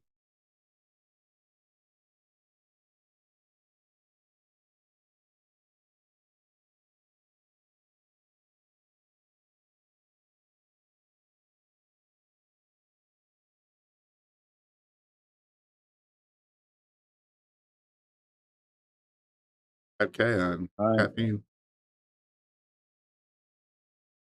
They're tuning in.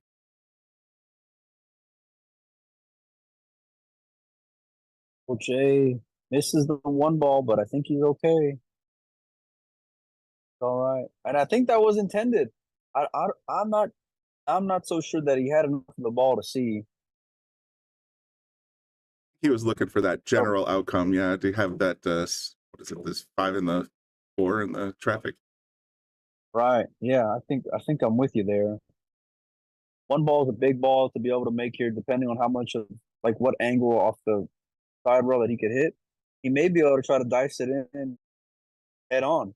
Going 1 rail. Oh no, going on the left side of it. Okay. Go hard not to sell out a shot. I whiffed. He missed it. That's the second time going that direction that he missed the ball altogether.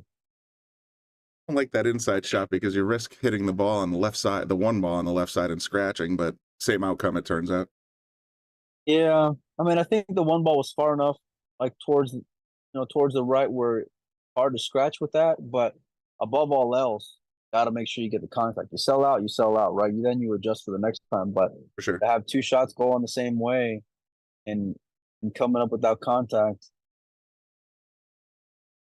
after it's hard to say if Double J got a roll or if he hit it that good to get in that spot. But nevertheless, but look out 9-ball. Look out 9-ball. Okay, he's good. He's good. Never a doubt. Never a doubt.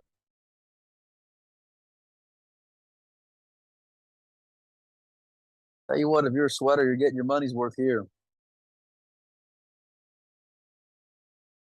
Come out 1 rail, wants to widen out the cue ball with right English. Hit that great. Wants to check up the cue ball just a little bit off this next shot. Play 1 rail position again. Don't do a whole lot. You got to try to get out of line here. Everything sits real well. Everything kind of complements the next shot. There's the inside taking hold. Don't want to get straight. Yeah, I mean, straight's not the worst thing in the world, but personally, I like if you get just a little bit of angle where you can come off that side rail and back out again. By the 3rd shot in a row that he's done it, but I don't think he's got that angle. He's just going to draw out of it or even just punch it out just a little bit. Now I think you got it good enough where you can roll forward. You want to get on the inside or the outside of the 6 ball is fine. Angle is your friend here. Such a Straight is not draw. your friend. Yeah, that's why I thought he was going to roll forward, I did because even it just seemed like it laid real good.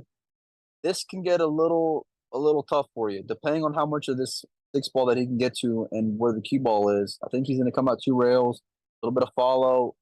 Got the follow, but he forgot to make the ball.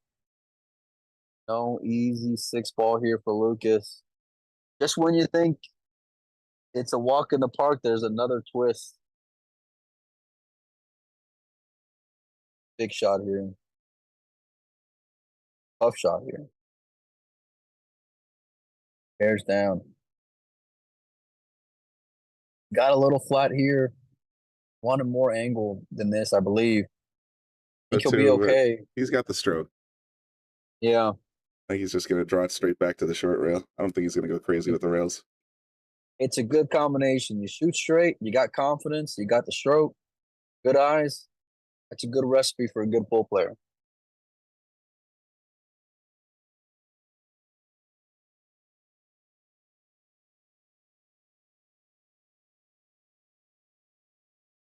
I did go up the rail.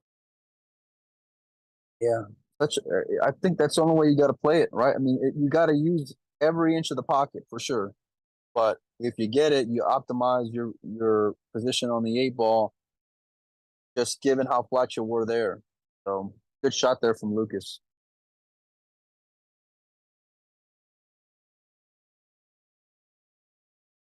Cross hand it again. Yep.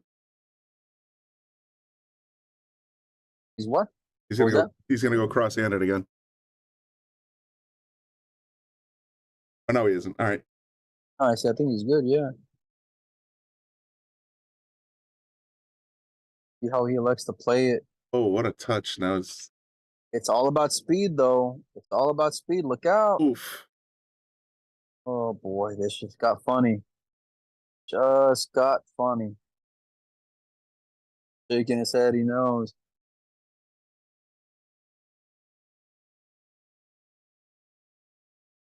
Well, I think, shots like that are so hard because, like, you have to hit it perfect given where you're coming into the line. Like, if your speed's a little off, it can get a little funny. A lot of times you'll see pros just use a lot more English to come into the area that you want to get good on it. Lukas elects for a safe.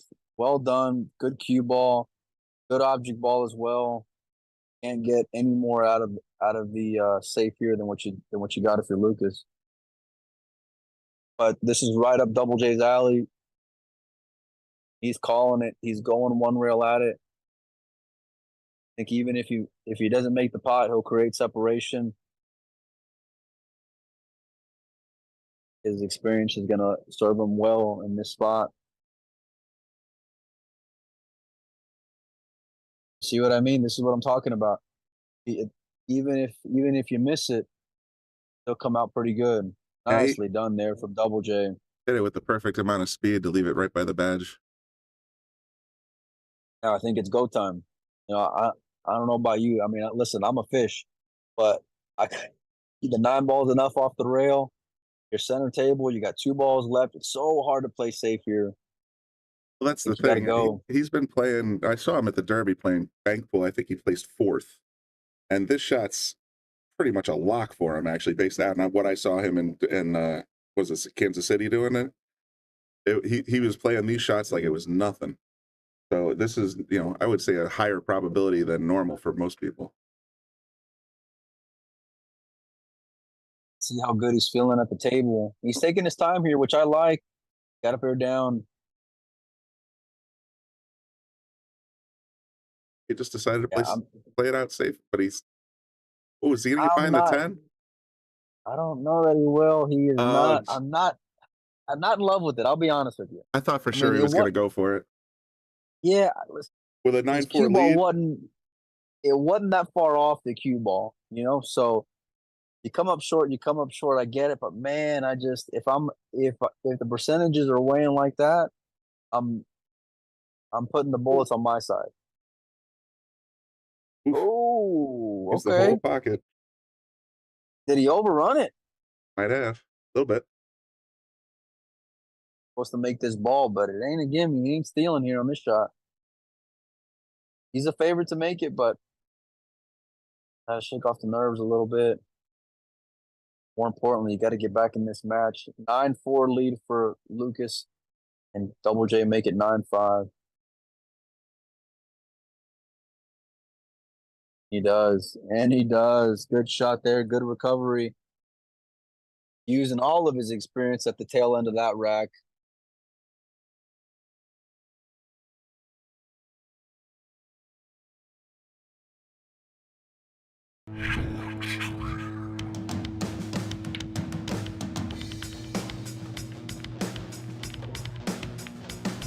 Joey hit the lights, Bobby grabbed the mic.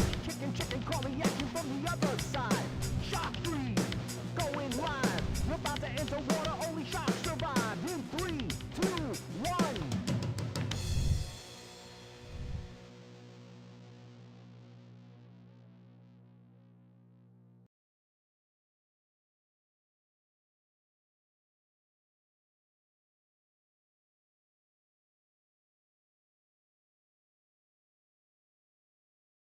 All right, looks like we're back. Double J to break. 9-5 is the scoreline. Race to 15. Big shout out to Josh Steele, Bobby Hilton for making this happen. See how the break is. Whoa. Oh. Jeremy straight up miscued on that one and slid off the side of the rack. So this is going to be an interesting 10 ball here. Now, Lukas was practicing straight pool for about 3 hours last night on the stream. So he's got the mindset already going for how to start moving balls around out of there. I wouldn't be surprised if you look at how to play 3 foul here. It's also a possibility. Yeah. I think just given the mess, right? I mean, obviously you want to optimize things when it comes to opening balls up if you think you can get the favorable outcome of just, opening things up. But got him on one, figure out a way to lock him up.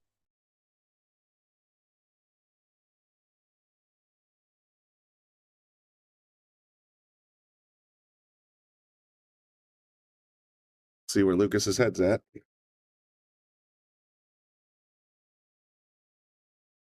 Still got options here. Not sure if he's got enough to make it, even if he does. I bet you he just rolls the 2 up to the short rail and leaves the cue right nestled in that 10, 7, 8 bunch. That's a real cozy spot to put it in. It's just calling your name there. That's it. Look at that. Hit beg for it. Yeah, look at that. Good call. Good call. He's calling something. He's calling it in the right-hand corner. Looking to come at this 2 rails here. Gonna have to hit it with speed. More importantly, you got to make sure your line is good. Keeping it off that rail, such a pivotal part of that shot. Isn't that much tougher of a ball to aim for as Double J gives up ball in hand, but more importantly, he's on 2. Now, I think the kid's going to play for the run out here. He's going to play for the run out until it's inconvenient, and then he's going to stick him. Yeah. Well, why are you going to play for the stick? I think everything is opened up here. Got good on this 3 ball. 4 ball sitting in the middle. 5 ball's going to be by the pocket, and more importantly, opened up here momentarily. But if you're Lukas, got the guy on 2, you're going to have a wide open table after this. Got to get the win. Like I said, if he's going to play these balls one by one, and then if it does present an opportunity and it's inconvenient or a lower probability to get out, yeah, he's going to go right to that safe. He's got it in his pocket in case he needs it. I think he's got the run out in his pocket too. The way that he got good on this 5 ball. Yeah, Boy, how well did he hit that? He got that perfect. Yeah, nothing troublesome here.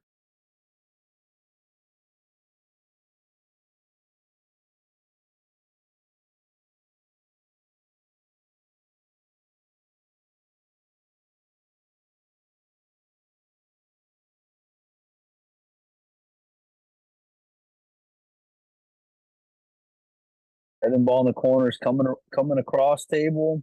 Got really good on this 8 ball. 9 ball sits by the side.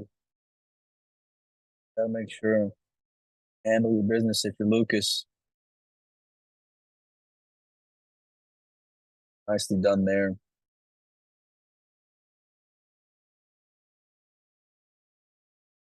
Hey.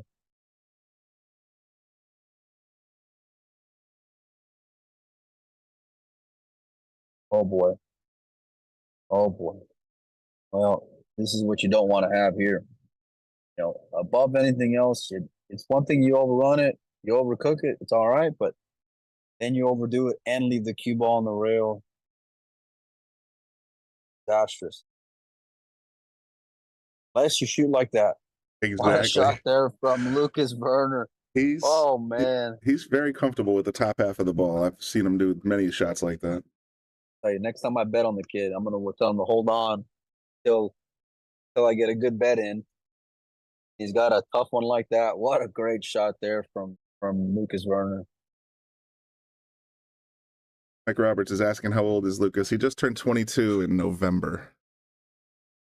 I want to say.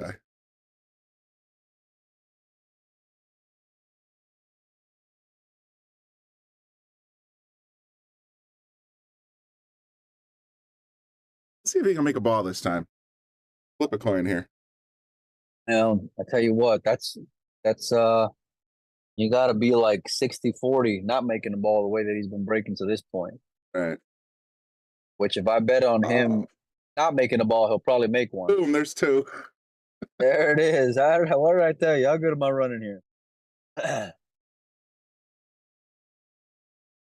Alex corrected me again. It's October, not November. But he is 22. Oh, you would know. You would know. You better. Yeah. Not a hanger opening shot here, but if you're able to make this, high probability you're going to get good on the next ball. Boy, man, he hit that good. Man, did he hit that good. Look at this. Look at this. How cold is that? Man, you know how hard it is to get on that spot, given where the cue ball was prior. Man, that's cold. With many things, Lukas makes it look easy. I like his probability for kicking this in, though. Gonna need to have it. Oh boy, nice done, nicely done. And look at this, the Lukas lefty special here. Cue ball on the rail.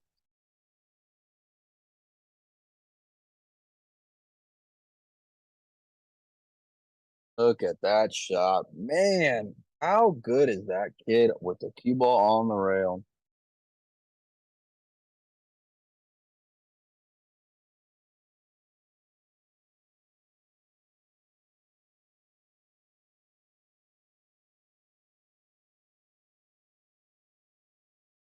Right back in line.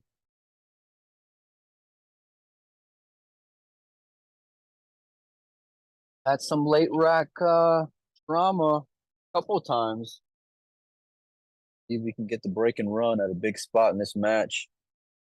10-5 is the current score. Fracasso-Verner looking to make it 11-5.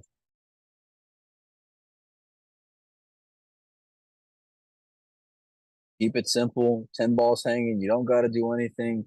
Make sure and put the 9 ball down, which he does. Fracasso-Verner is going to be breaking the balls here in a little bit. Nice out there from Lukas. Had to come with some tough shots there after that cold roll, but Cody's doing pretty good against adversity. See how much easier this game is when you make a ball on the snap, Lukas? Yeah. Good.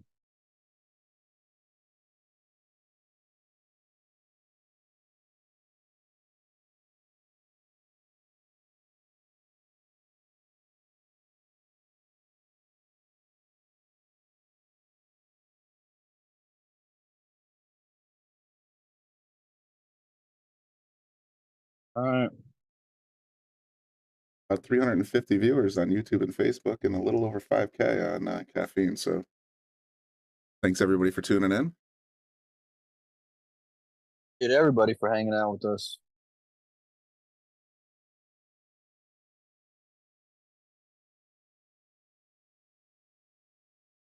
All right. Not had the most success with the break, but he had success the last break, which is important. Drop the 2-ball. He got a ball down. He's going to have a tester to open it up. Going 2 for 2.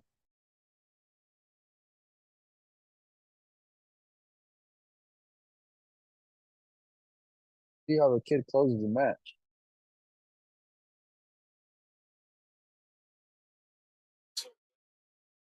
Coming out one rail. Played it at a speed where even if you're a little bit off, it's gonna take in the pocket. Got back center table, more importantly, with the cue ball. Looking to see what he wants to do to get on this 4-ball. I want to get funny here. Been a couple times where these kind of shots, he's ended up taking the worst of it. 1 rail, 2 rails, 3 rails, right into line. Got to come with 1 more, and you think that after, if he were to make this 4-ball, he'd be smelling that finish line.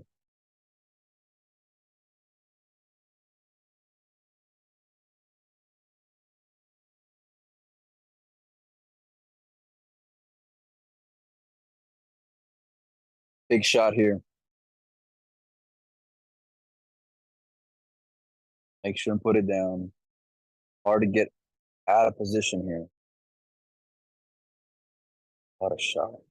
What a shot from Fracasso-Verner. Shape on the 5-ball. Got to come around 3 rails here for the 6. Oh, excuse me. Okay, maybe not. That's an interesting way of playing it. I'm not saying it was right or wrong, but certainly it certainly got interesting again.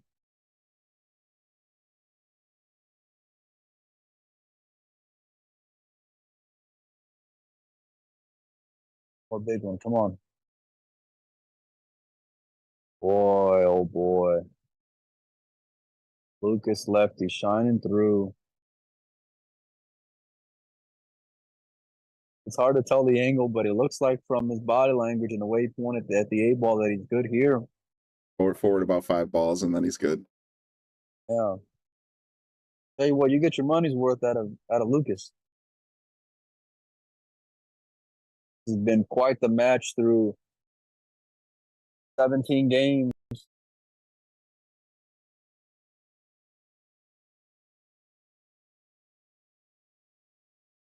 Want to hit the 10-ball here. It does not. Nice control. Good hit. Good run. Ball 5. Together a 2-pack.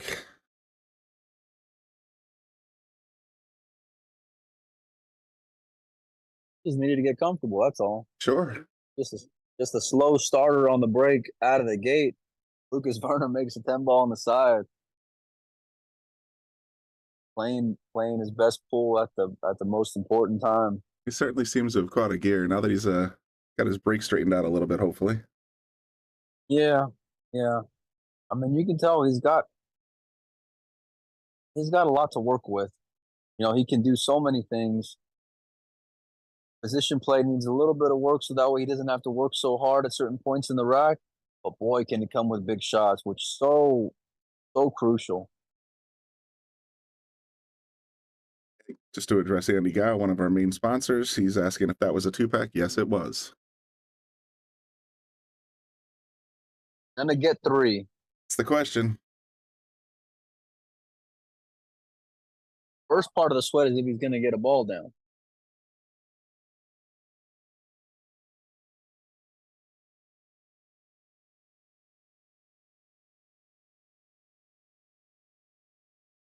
All right, here we go. 12-5. Uh-oh. Front row. That The one. one ball goes. And the 2's We lined up. I mean, look, it ain't a hanger, but the cue ball's off. The cue ball's close to the rail, so I gotta like his chances after what I've seen so far. True. A lot of felt though. Oh yeah, oh yeah.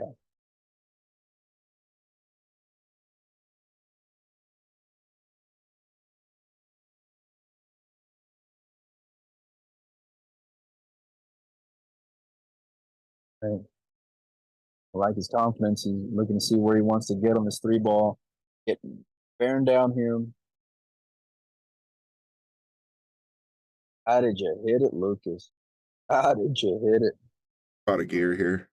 Jeremy might not get back to the table. Well, he's shaking his head. He ain't in love with it. He doesn't have like this angle to get back for the 4. But I've seen him get out of worse.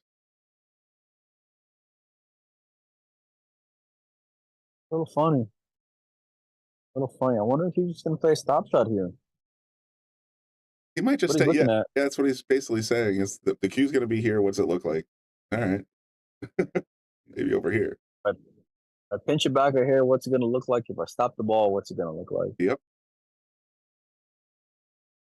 And this is what you'll see all these top guys do. The top players, you know, they'll gamble on themselves. They'll settle for a tougher shot because you know they want themselves shooting that next one. Or they want to guarantee they're going to have a shot at the table. Right pocket is pretty big here. He's shooting it in the upper left. He can get good on this 5 ball. And he made it. What a shot there. And is he going to hold for position? It just slow. Oh, it rolled out. I don't think it did. I don't think it did. He's shaking his head. I think he's going to call the kick shot here. God, he deserved a little better than that after making that tough ball.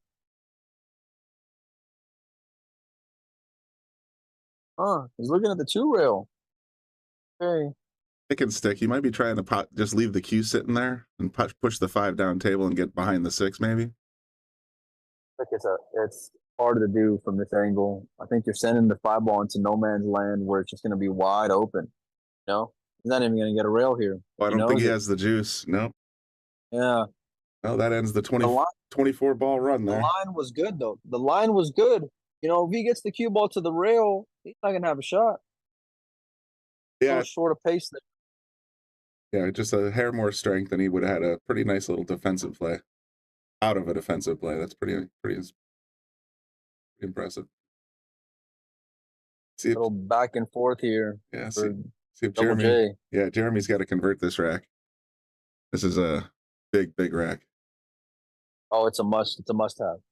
Absolutely must-have. No more room for error. He's got to play. Got to play just high percentage pool.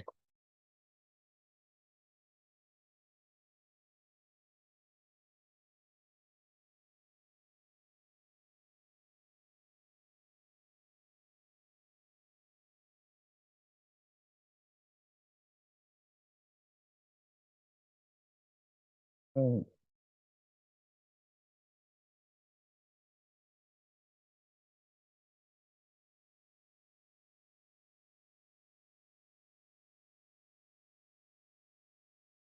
we go. He's rolling it. He's rolling it. He's good on the 9 ball.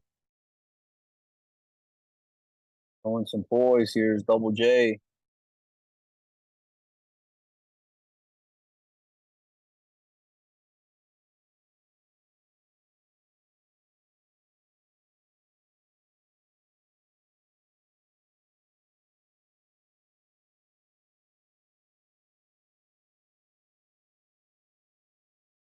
Have it. Go.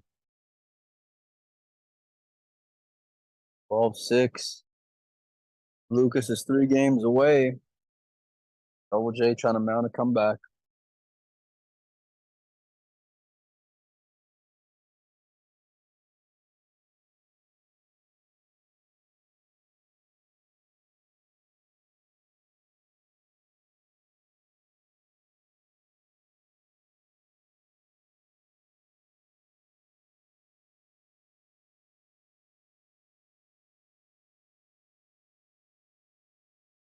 Good cue ball. There's a 4-railer going to come around. No, it got kicked.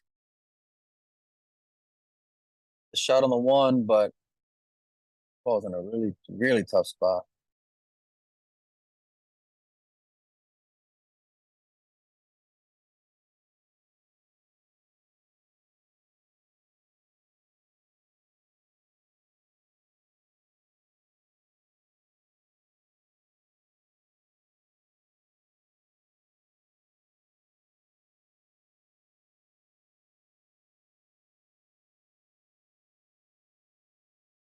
Look at that shot there.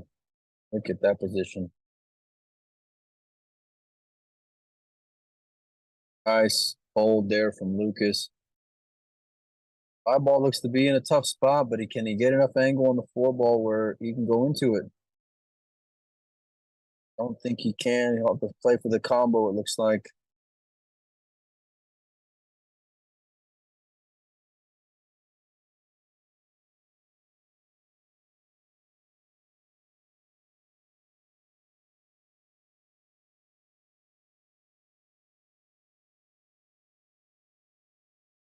He got about as good as you can get on it.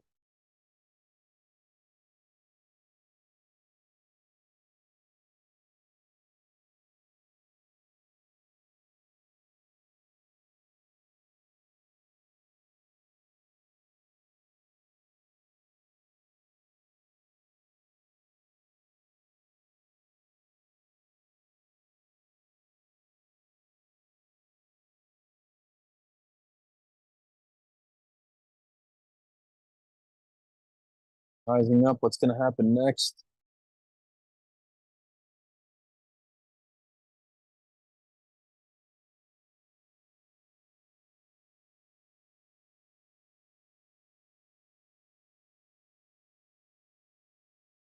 Nice shot there from Lukas, and looks like he got absolutely perfect on the five ball for the angle.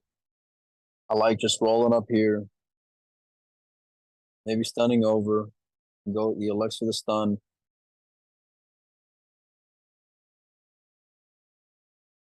Able to put these next four balls down.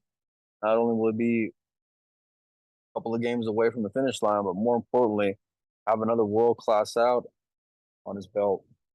This was far from easy. Tight windows of position, tough shots to come with.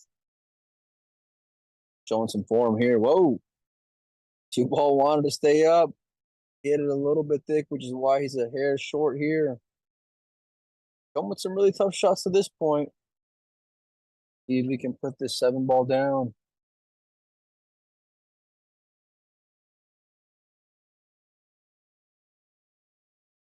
Overcut it. You overcut it. Jay, another chance to steal a rack.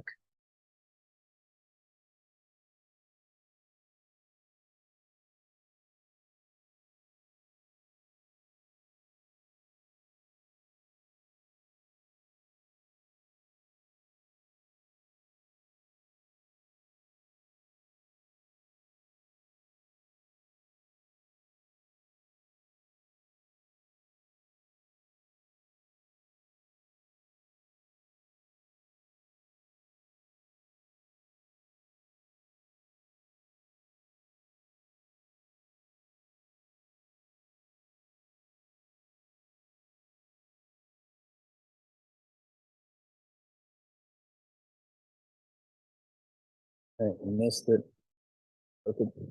Missed it, but what has he got there? What is he left with?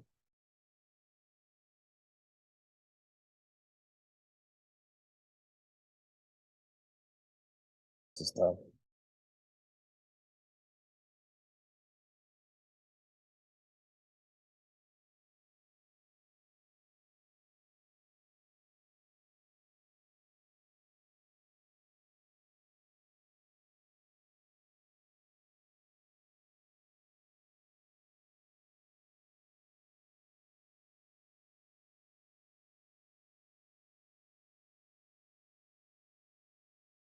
An entire chalk by the time he's.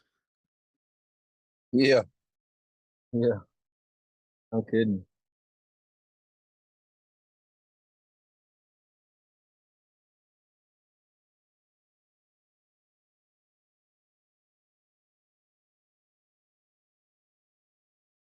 That's pretty good. Pretty good. All a matter, even if he can make the 7 ball, Gotta can stick you the hit the 9. 9 ball? Yeah, can you hit the 9 ball full enough to hold? Like he's trying to draw out of it. This is a touchy little shot here. He's trying to roll this ball, and he's gonna leave it up, and the head down. Jeremy knows that's. Oh, and to add insult to injury, the cue ball goes down. A little chilly.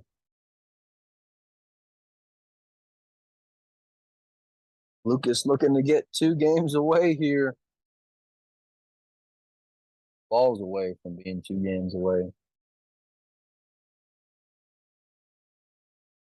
Not in love with the way he played it, to be honest with you. Be a lot better on this 10 ball than what he is, but he should be all right here. I just don't like putting any other variables into place, like having to be more thin than what it needed to be. But Lukas gets the 13 ball. Big shout out to Bobby and Josh for putting on this event. Big shout out to their sponsors for making it happen. Hope all you guys are enjoying the coverage to this point. Make sure and hit the like, hit the share button. They got a big matchup coming up. Scotch doubles, FSR, David Alcade, Fracasso-Verner, Moritz. It'll be a good one. Make sure and go subscribe. $4.99 a month, I believe. Pretty sweet if you ask me. $4.99 a month. Actually, just scrolling through to find the exact details because I think, like I said, it's Jonas and Moritz Neuhausen. Oh, Again, Jonas and Moritz. Sorry about that. yeah, I think it's Jonas and Moritz and versus David and FSR. I dogged that one for sure. We got it figured out. Oh, he's dry again. 3, 5, 7, wait, hold on. 4, 5. Yep, he's dry.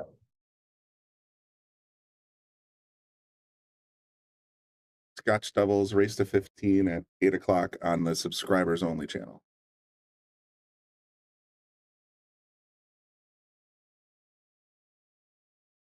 He's playing all safe here. Oh, he went for it. He might scratch. Oh, and it just stays up. Shaking his head because he knows he got away with one there. Real aggressive shot by Jeremy. I figured he'd lay it behind the 8 ball. It looked like it laid pretty good, especially him being a one pocket player, but it looks like he's looking to press a little bit here. I mean, I can understand it just given the score line. You gotta make some good things happen for yourself.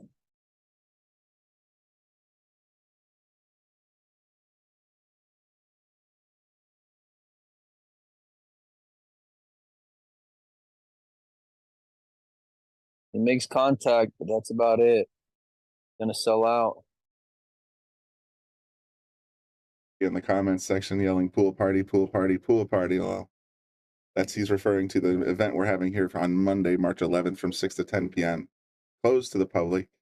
All 5 of those guys are going to be here. That's Jonas Camino, Francisco Sanchez Ruiz, Lukas Fracasso-Verner, of course, Moritz Neuhausen, and David Alcade Bermudez. They're all going to be here for $300. You can get admission, live viewing of the main event that we just discussed. You'll be able to play each each professional 1 rack each. Get a photograph and an autograph, free table time, and there will be a buffet. So, heck of a deal to come and meet 5 world-class players. Definitely reach out to Bobby Hilton if you're interested.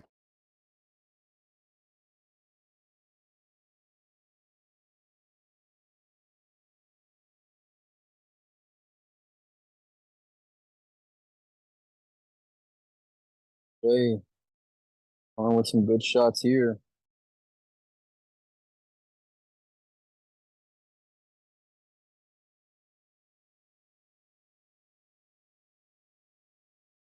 Everything's must win from here on out.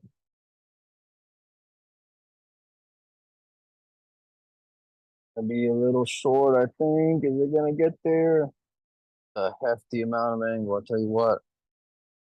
It's going to be tough to hold for the 6, that's for sure. Yeah, that's what I'm saying. I mean, the make is there. We can spin it in, but then what? Yep. Actually, like Even the playing. safe is Hit it. He went for it. He ain't gonna like this one though. Does not want it to go on the 7 ball. He might be hooked by the full ball. Don't think he can see the edge of it. I'm gonna say I like the idea of missing that one and leaving the cue behind the 6. But he went for it. Make it happen. Gonna need this one, and he missed it all together. Oh no. Is the 7 ball gonna have a pocket though? He might have That's gotten a what Lukas is little lucky looking here. at. Yep. That 7's gonna be close if he doesn't. I think the 8's got at least part of the pocket. This doesn't seem to think so. He must love it the angle because of the angle he got here on the 7 ball. Sure seems that way.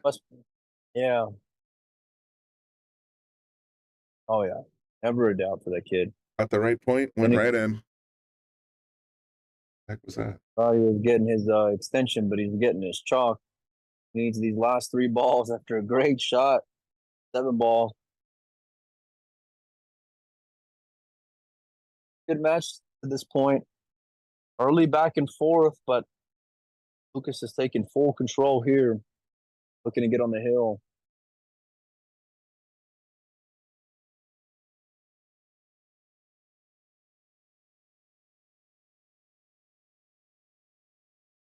There you go.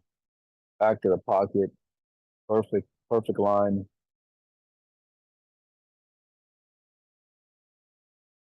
Good out by Lukas. It was a bit deceiving there, whether or not that ball would pass. Looked down the barrel. He knew he had it.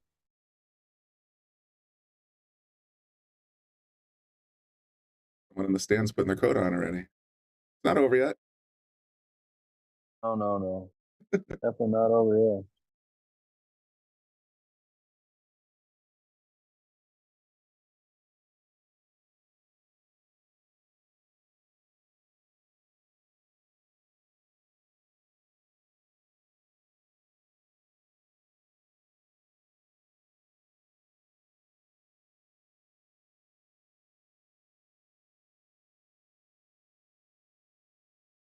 Gonna be a big hole to overcome, but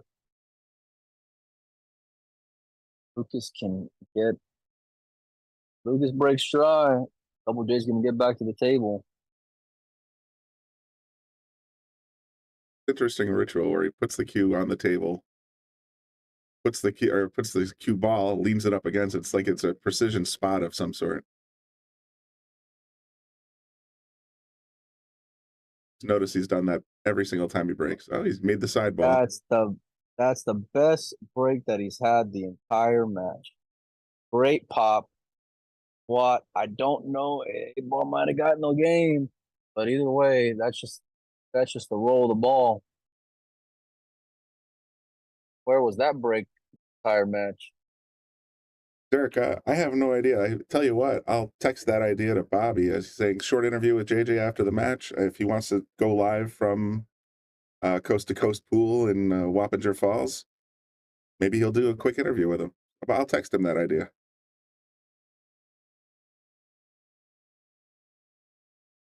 It'll be a separate stream, of course, but if you see Shark Stream is live now after about 5 minutes after this airing concludes, that's probably what he's doing.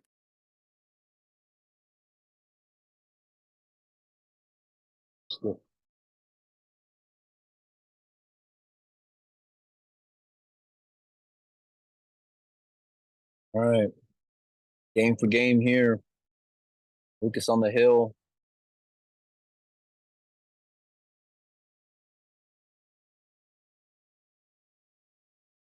Ending part of it.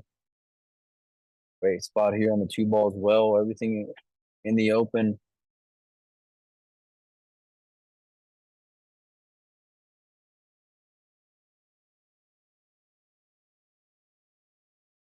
I like the way he played it. Made sure he's always going to have a good angle to go naturally into the 4.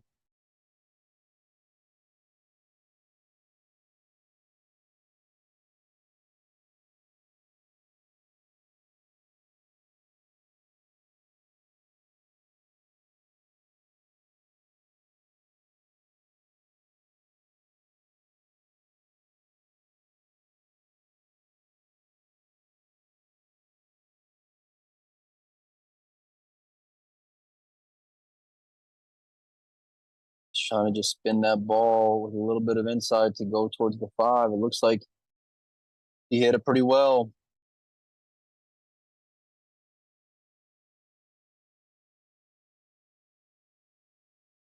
Bearing down.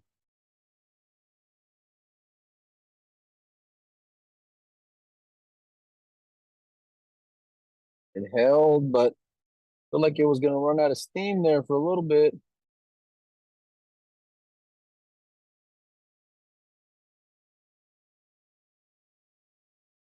Keep it simple here.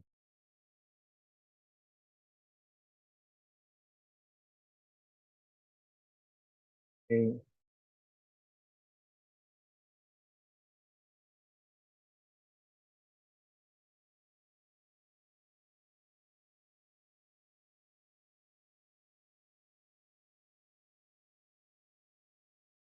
Oh, disaster.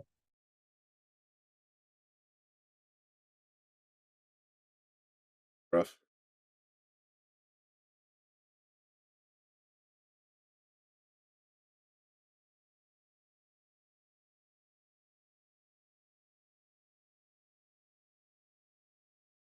What do you do here? I don't like going offensive. I'll tell you that. Gonna feather the 8 ball and put the 8 right down by this dot up top, you know, by on the short rail. Right, you're not sitting next to me, and then leave the cue up behind the 9. Feathering's tough because you're gonna push it. You're gonna push it close to the pocket. You know, I kind of like getting more of a full hit to make sure it comes off the rail and back towards the center part of that table up there. He shoves the 8 towards the rail with just enough speed to get to the middle of the short rail. Oh, he called it. Yeah, yeah. He just called it. Wow, cutting the paint off of this one. It's gonna be a razor, but it's doable.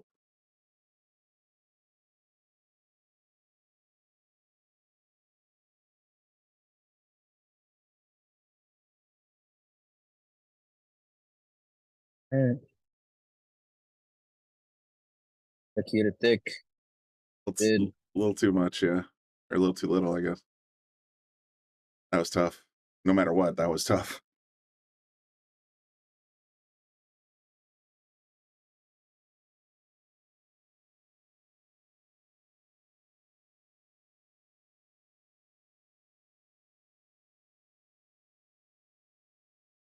Hell of a time to lose the feed.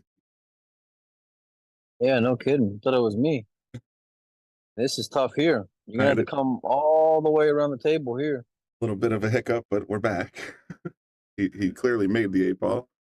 But look at this 9's position, if you can, when the sun sets. Oh, when the sun sets, I like it. Yeah, we have a camera on order that we're going to use for remote broadcasts, upcoming streams that doesn't have this white balance or exposure issue. Nice cut. Gonna be able to get there for a shot on the 10 ball. Does. Jeremy says, I'm not dead yet. Oh, far from it.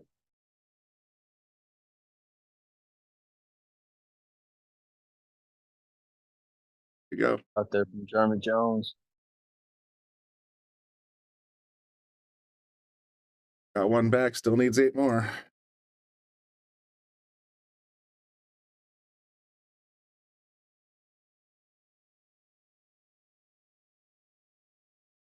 This is gonna have to be my last rack, boys, because I have obligations here at the U.S. Open 8-ball championships here at Griff's in Vegas, where I'm at right now.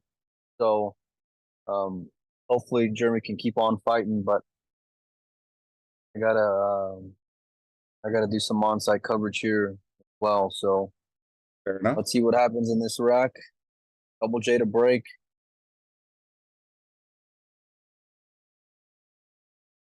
And he says 8-pack coming. So there you go. We got someone on Team Jeremy here. Nice snap. I think it's going to be dry.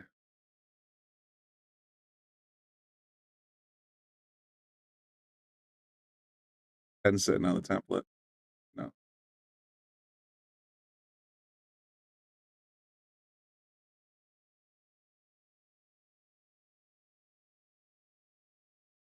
Safe. I like the conservative approach. Stuck him Good good. cue ball there. Yeah. He's matured a lot in that regard. He probably in previous years he'd say, "I got a 14-7 lead. I'm just going to play with it." He's defending every rack these days. He's smart, and I think he's observed some of the other players that have been coming around Yale billiards, like Jonas and what do you call it, Jose Delgado, and just sort of his game's really matured. So that is a result of it, a direct result of seeing that kind of play. Just saying, you know what, I'm not going to loosen up my game just because I'm ahead. I'm going to play every shot like it was my last. And that's what the great players do. You'll see this like evolution in all players' game, and from a variety of different standpoints. Like not even so much just age, but even though that's a factor of it, right? Because when you're young, you feel like you can make everything, and you're confident in that. But if you see the top players, right? I've been here watching some of the best players in the world, including FSR, Albin, all these top guys with a lot of hardware, and you'll see that no matter the score line, they're playing the right shot. They're playing the proper shot, as they say. They're not taking on unnecessary risk. So and that's part of what you have to do in order to be a closer and to be a top player. So good on Lukas for evolving like that.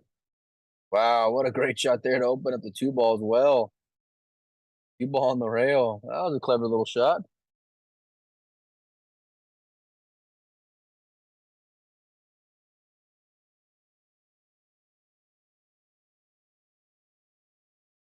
Checked our little caffeine dashboard in a while. Where are we at? Holding steady at 5,000. Oh, he stood up straight as soon as that double kiss happened. Oof. Well, that's like the worst part of pull is like when you hit the ball and you just know you hit it in the worst possible spot and you're just helpless because you see it doing exactly what you don't want it to do, but it's already left the end of the tip, and all you can do is just sit and kind of like watch the demise of the ball. There's no redos, there's no shift in the line, it's no nothing. It's like what's going to happen. You need a little bit of roll, and in this case, got the unfortunate part of selling out. I don't think Lukas is out of the woods yet, though. Like the way he played it with a full controlled hit on the 3 ball.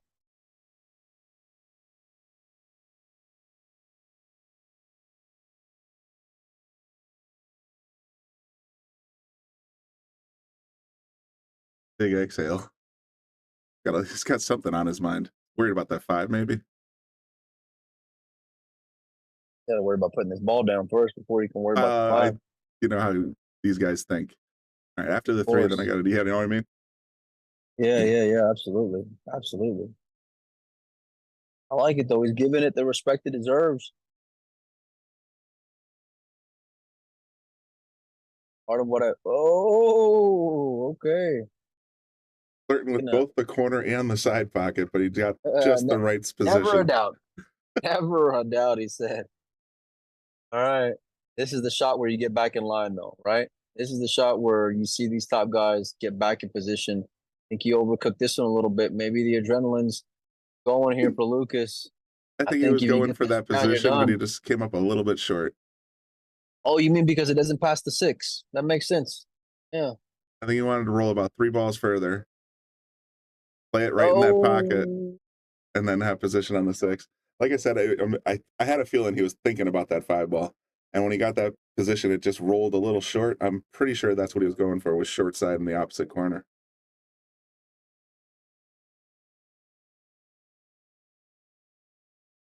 Jeremy's got another lifeline. He does. He sure does.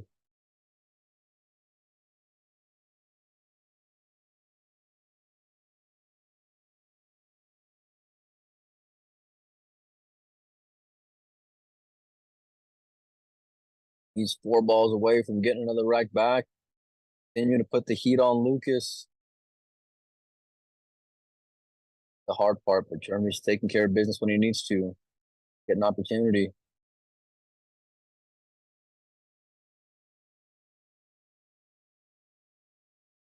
Good shot there from Jeremy, and has a nice rhythm now in his game.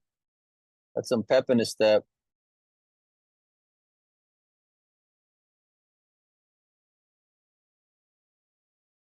Or 10 ball. A little thinner than what he would have liked, but I think he'll be fine. Looks like he's feeling pretty good now.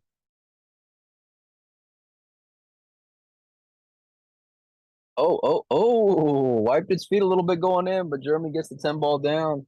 I want to thank all you guys for having me over doing commentary for this matchup. Unfortunately, I got to run to cover the end of the U.S. Open 8-ball championships here at Griff's.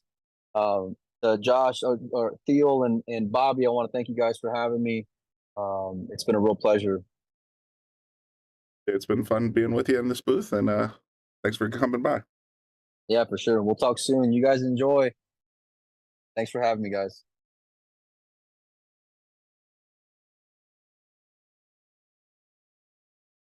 Right now, you guys are stuck with me.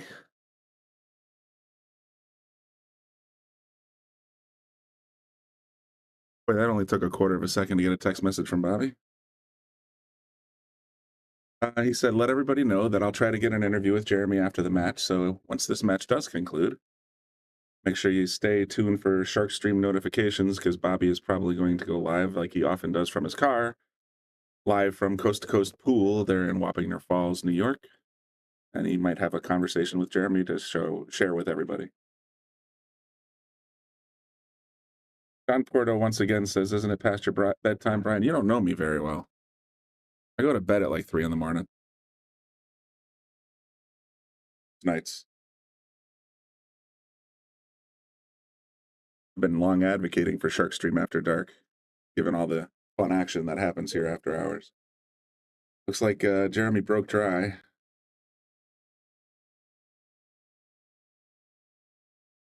Like Jeremy broke dry and Lukas is in control here. A little bit of traffic with this south end of the table, let's say the 9, the 10, the 3, the 5.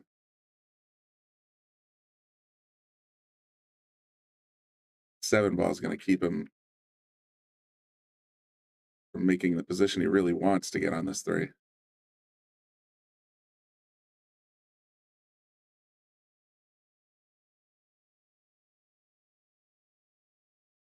All the our Shark Stream fans are on board.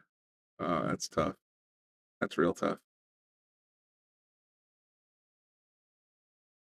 I was going to say the 7 ball was definitely a blocker, and it kept him from getting to where he wanted to be. So we'll see what he's got in his bag. He going for his jump cue? He sure is.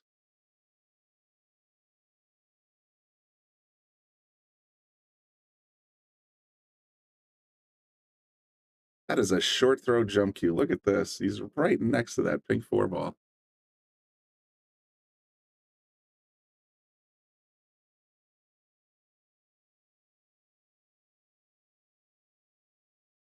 Be damned. Nice clean hit, and Jeremy doesn't have much to look at. He can see the 3 ball, but there's not much he can do with it. He's gonna have to probably play a little defense here. Push the 3 behind the 8 and leave the cue next to the 8 if you can. I mean, that's a real touch shot, but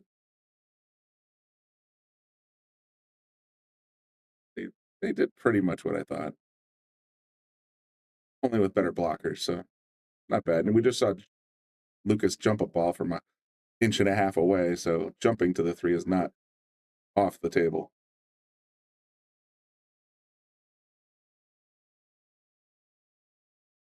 He's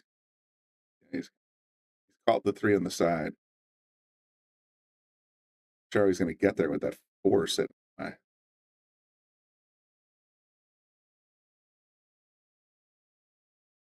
Yeah, folks, says thanks you for the free Friday night stream. That reminds me, we have a subscribers only stream coming up on Monday.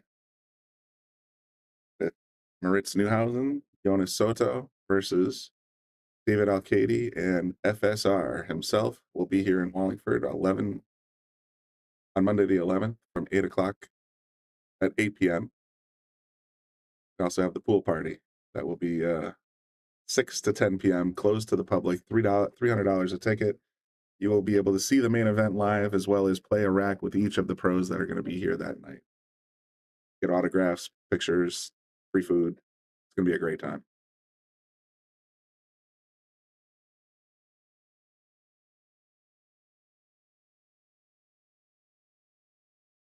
Jeremy's trying to plot this run with the ball in hand. Trickiest part is literally, I think, the 3 to the 4.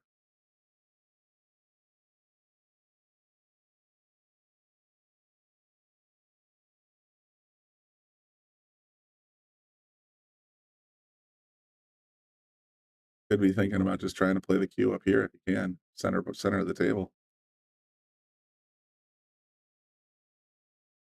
Speedy. Yeah, that's where he was pointing. We think alike. Now he's in trouble because if he plays in the corner, he scratches in the side. If he plays in the side, he scratches in the corner. Well, that's a major draw.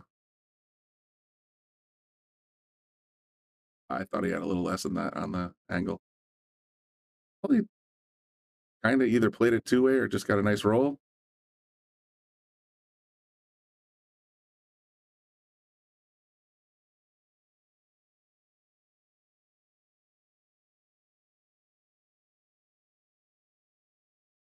Like 2.0 tuned in.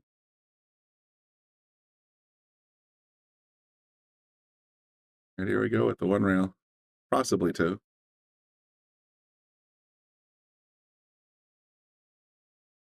Made the 4. Got a shot at the... That's the 5. I can't see through his head, unfortunately. Yeah, there's the 5. I think that's the 5. Like 2.0 is asking who's commentating. Well, if you like the broadcast, it's Brian Brennan. If you don't, it's Bobby Hilton.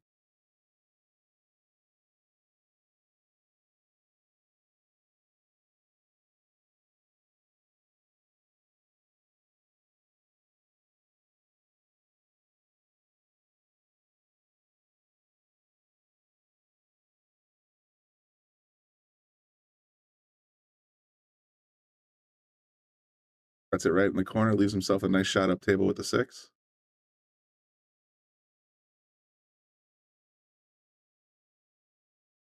You may want to roll it forward just a hunch so we could draw back to get to the 8. Just a tad.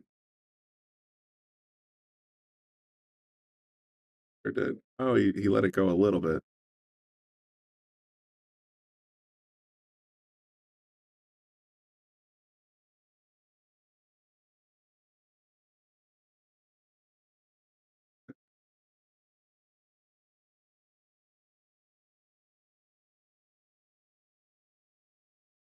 I don't know why I'm still wearing headphones. Oh, that's much better. What a positional shot. 3 rails back around for perfect position on the 8.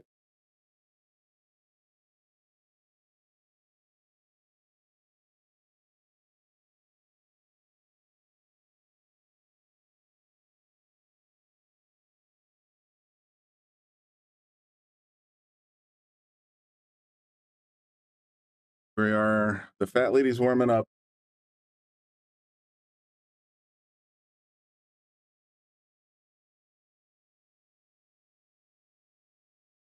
There you have it, folks. Lukas wins 15-8 at Coast to Coast Pool in Wappinger Falls, New York. Playing against Jeremy Jones. Thank you guys for tuning in, and make sure you pay attention to your phones. I think Bobby's going to be looking to see if he can get a quick interview with Jeremy. So if you see the Shark Stream goes live on Facebook and YouTube right after this broadcast, odds are that's what's going on. This is Brian Brennan. We want to thank Molina Mike for joining us today. Apologies to him for the delay on the technical difficulty side, but hope you guys enjoyed the stream. Until next time, have a great night.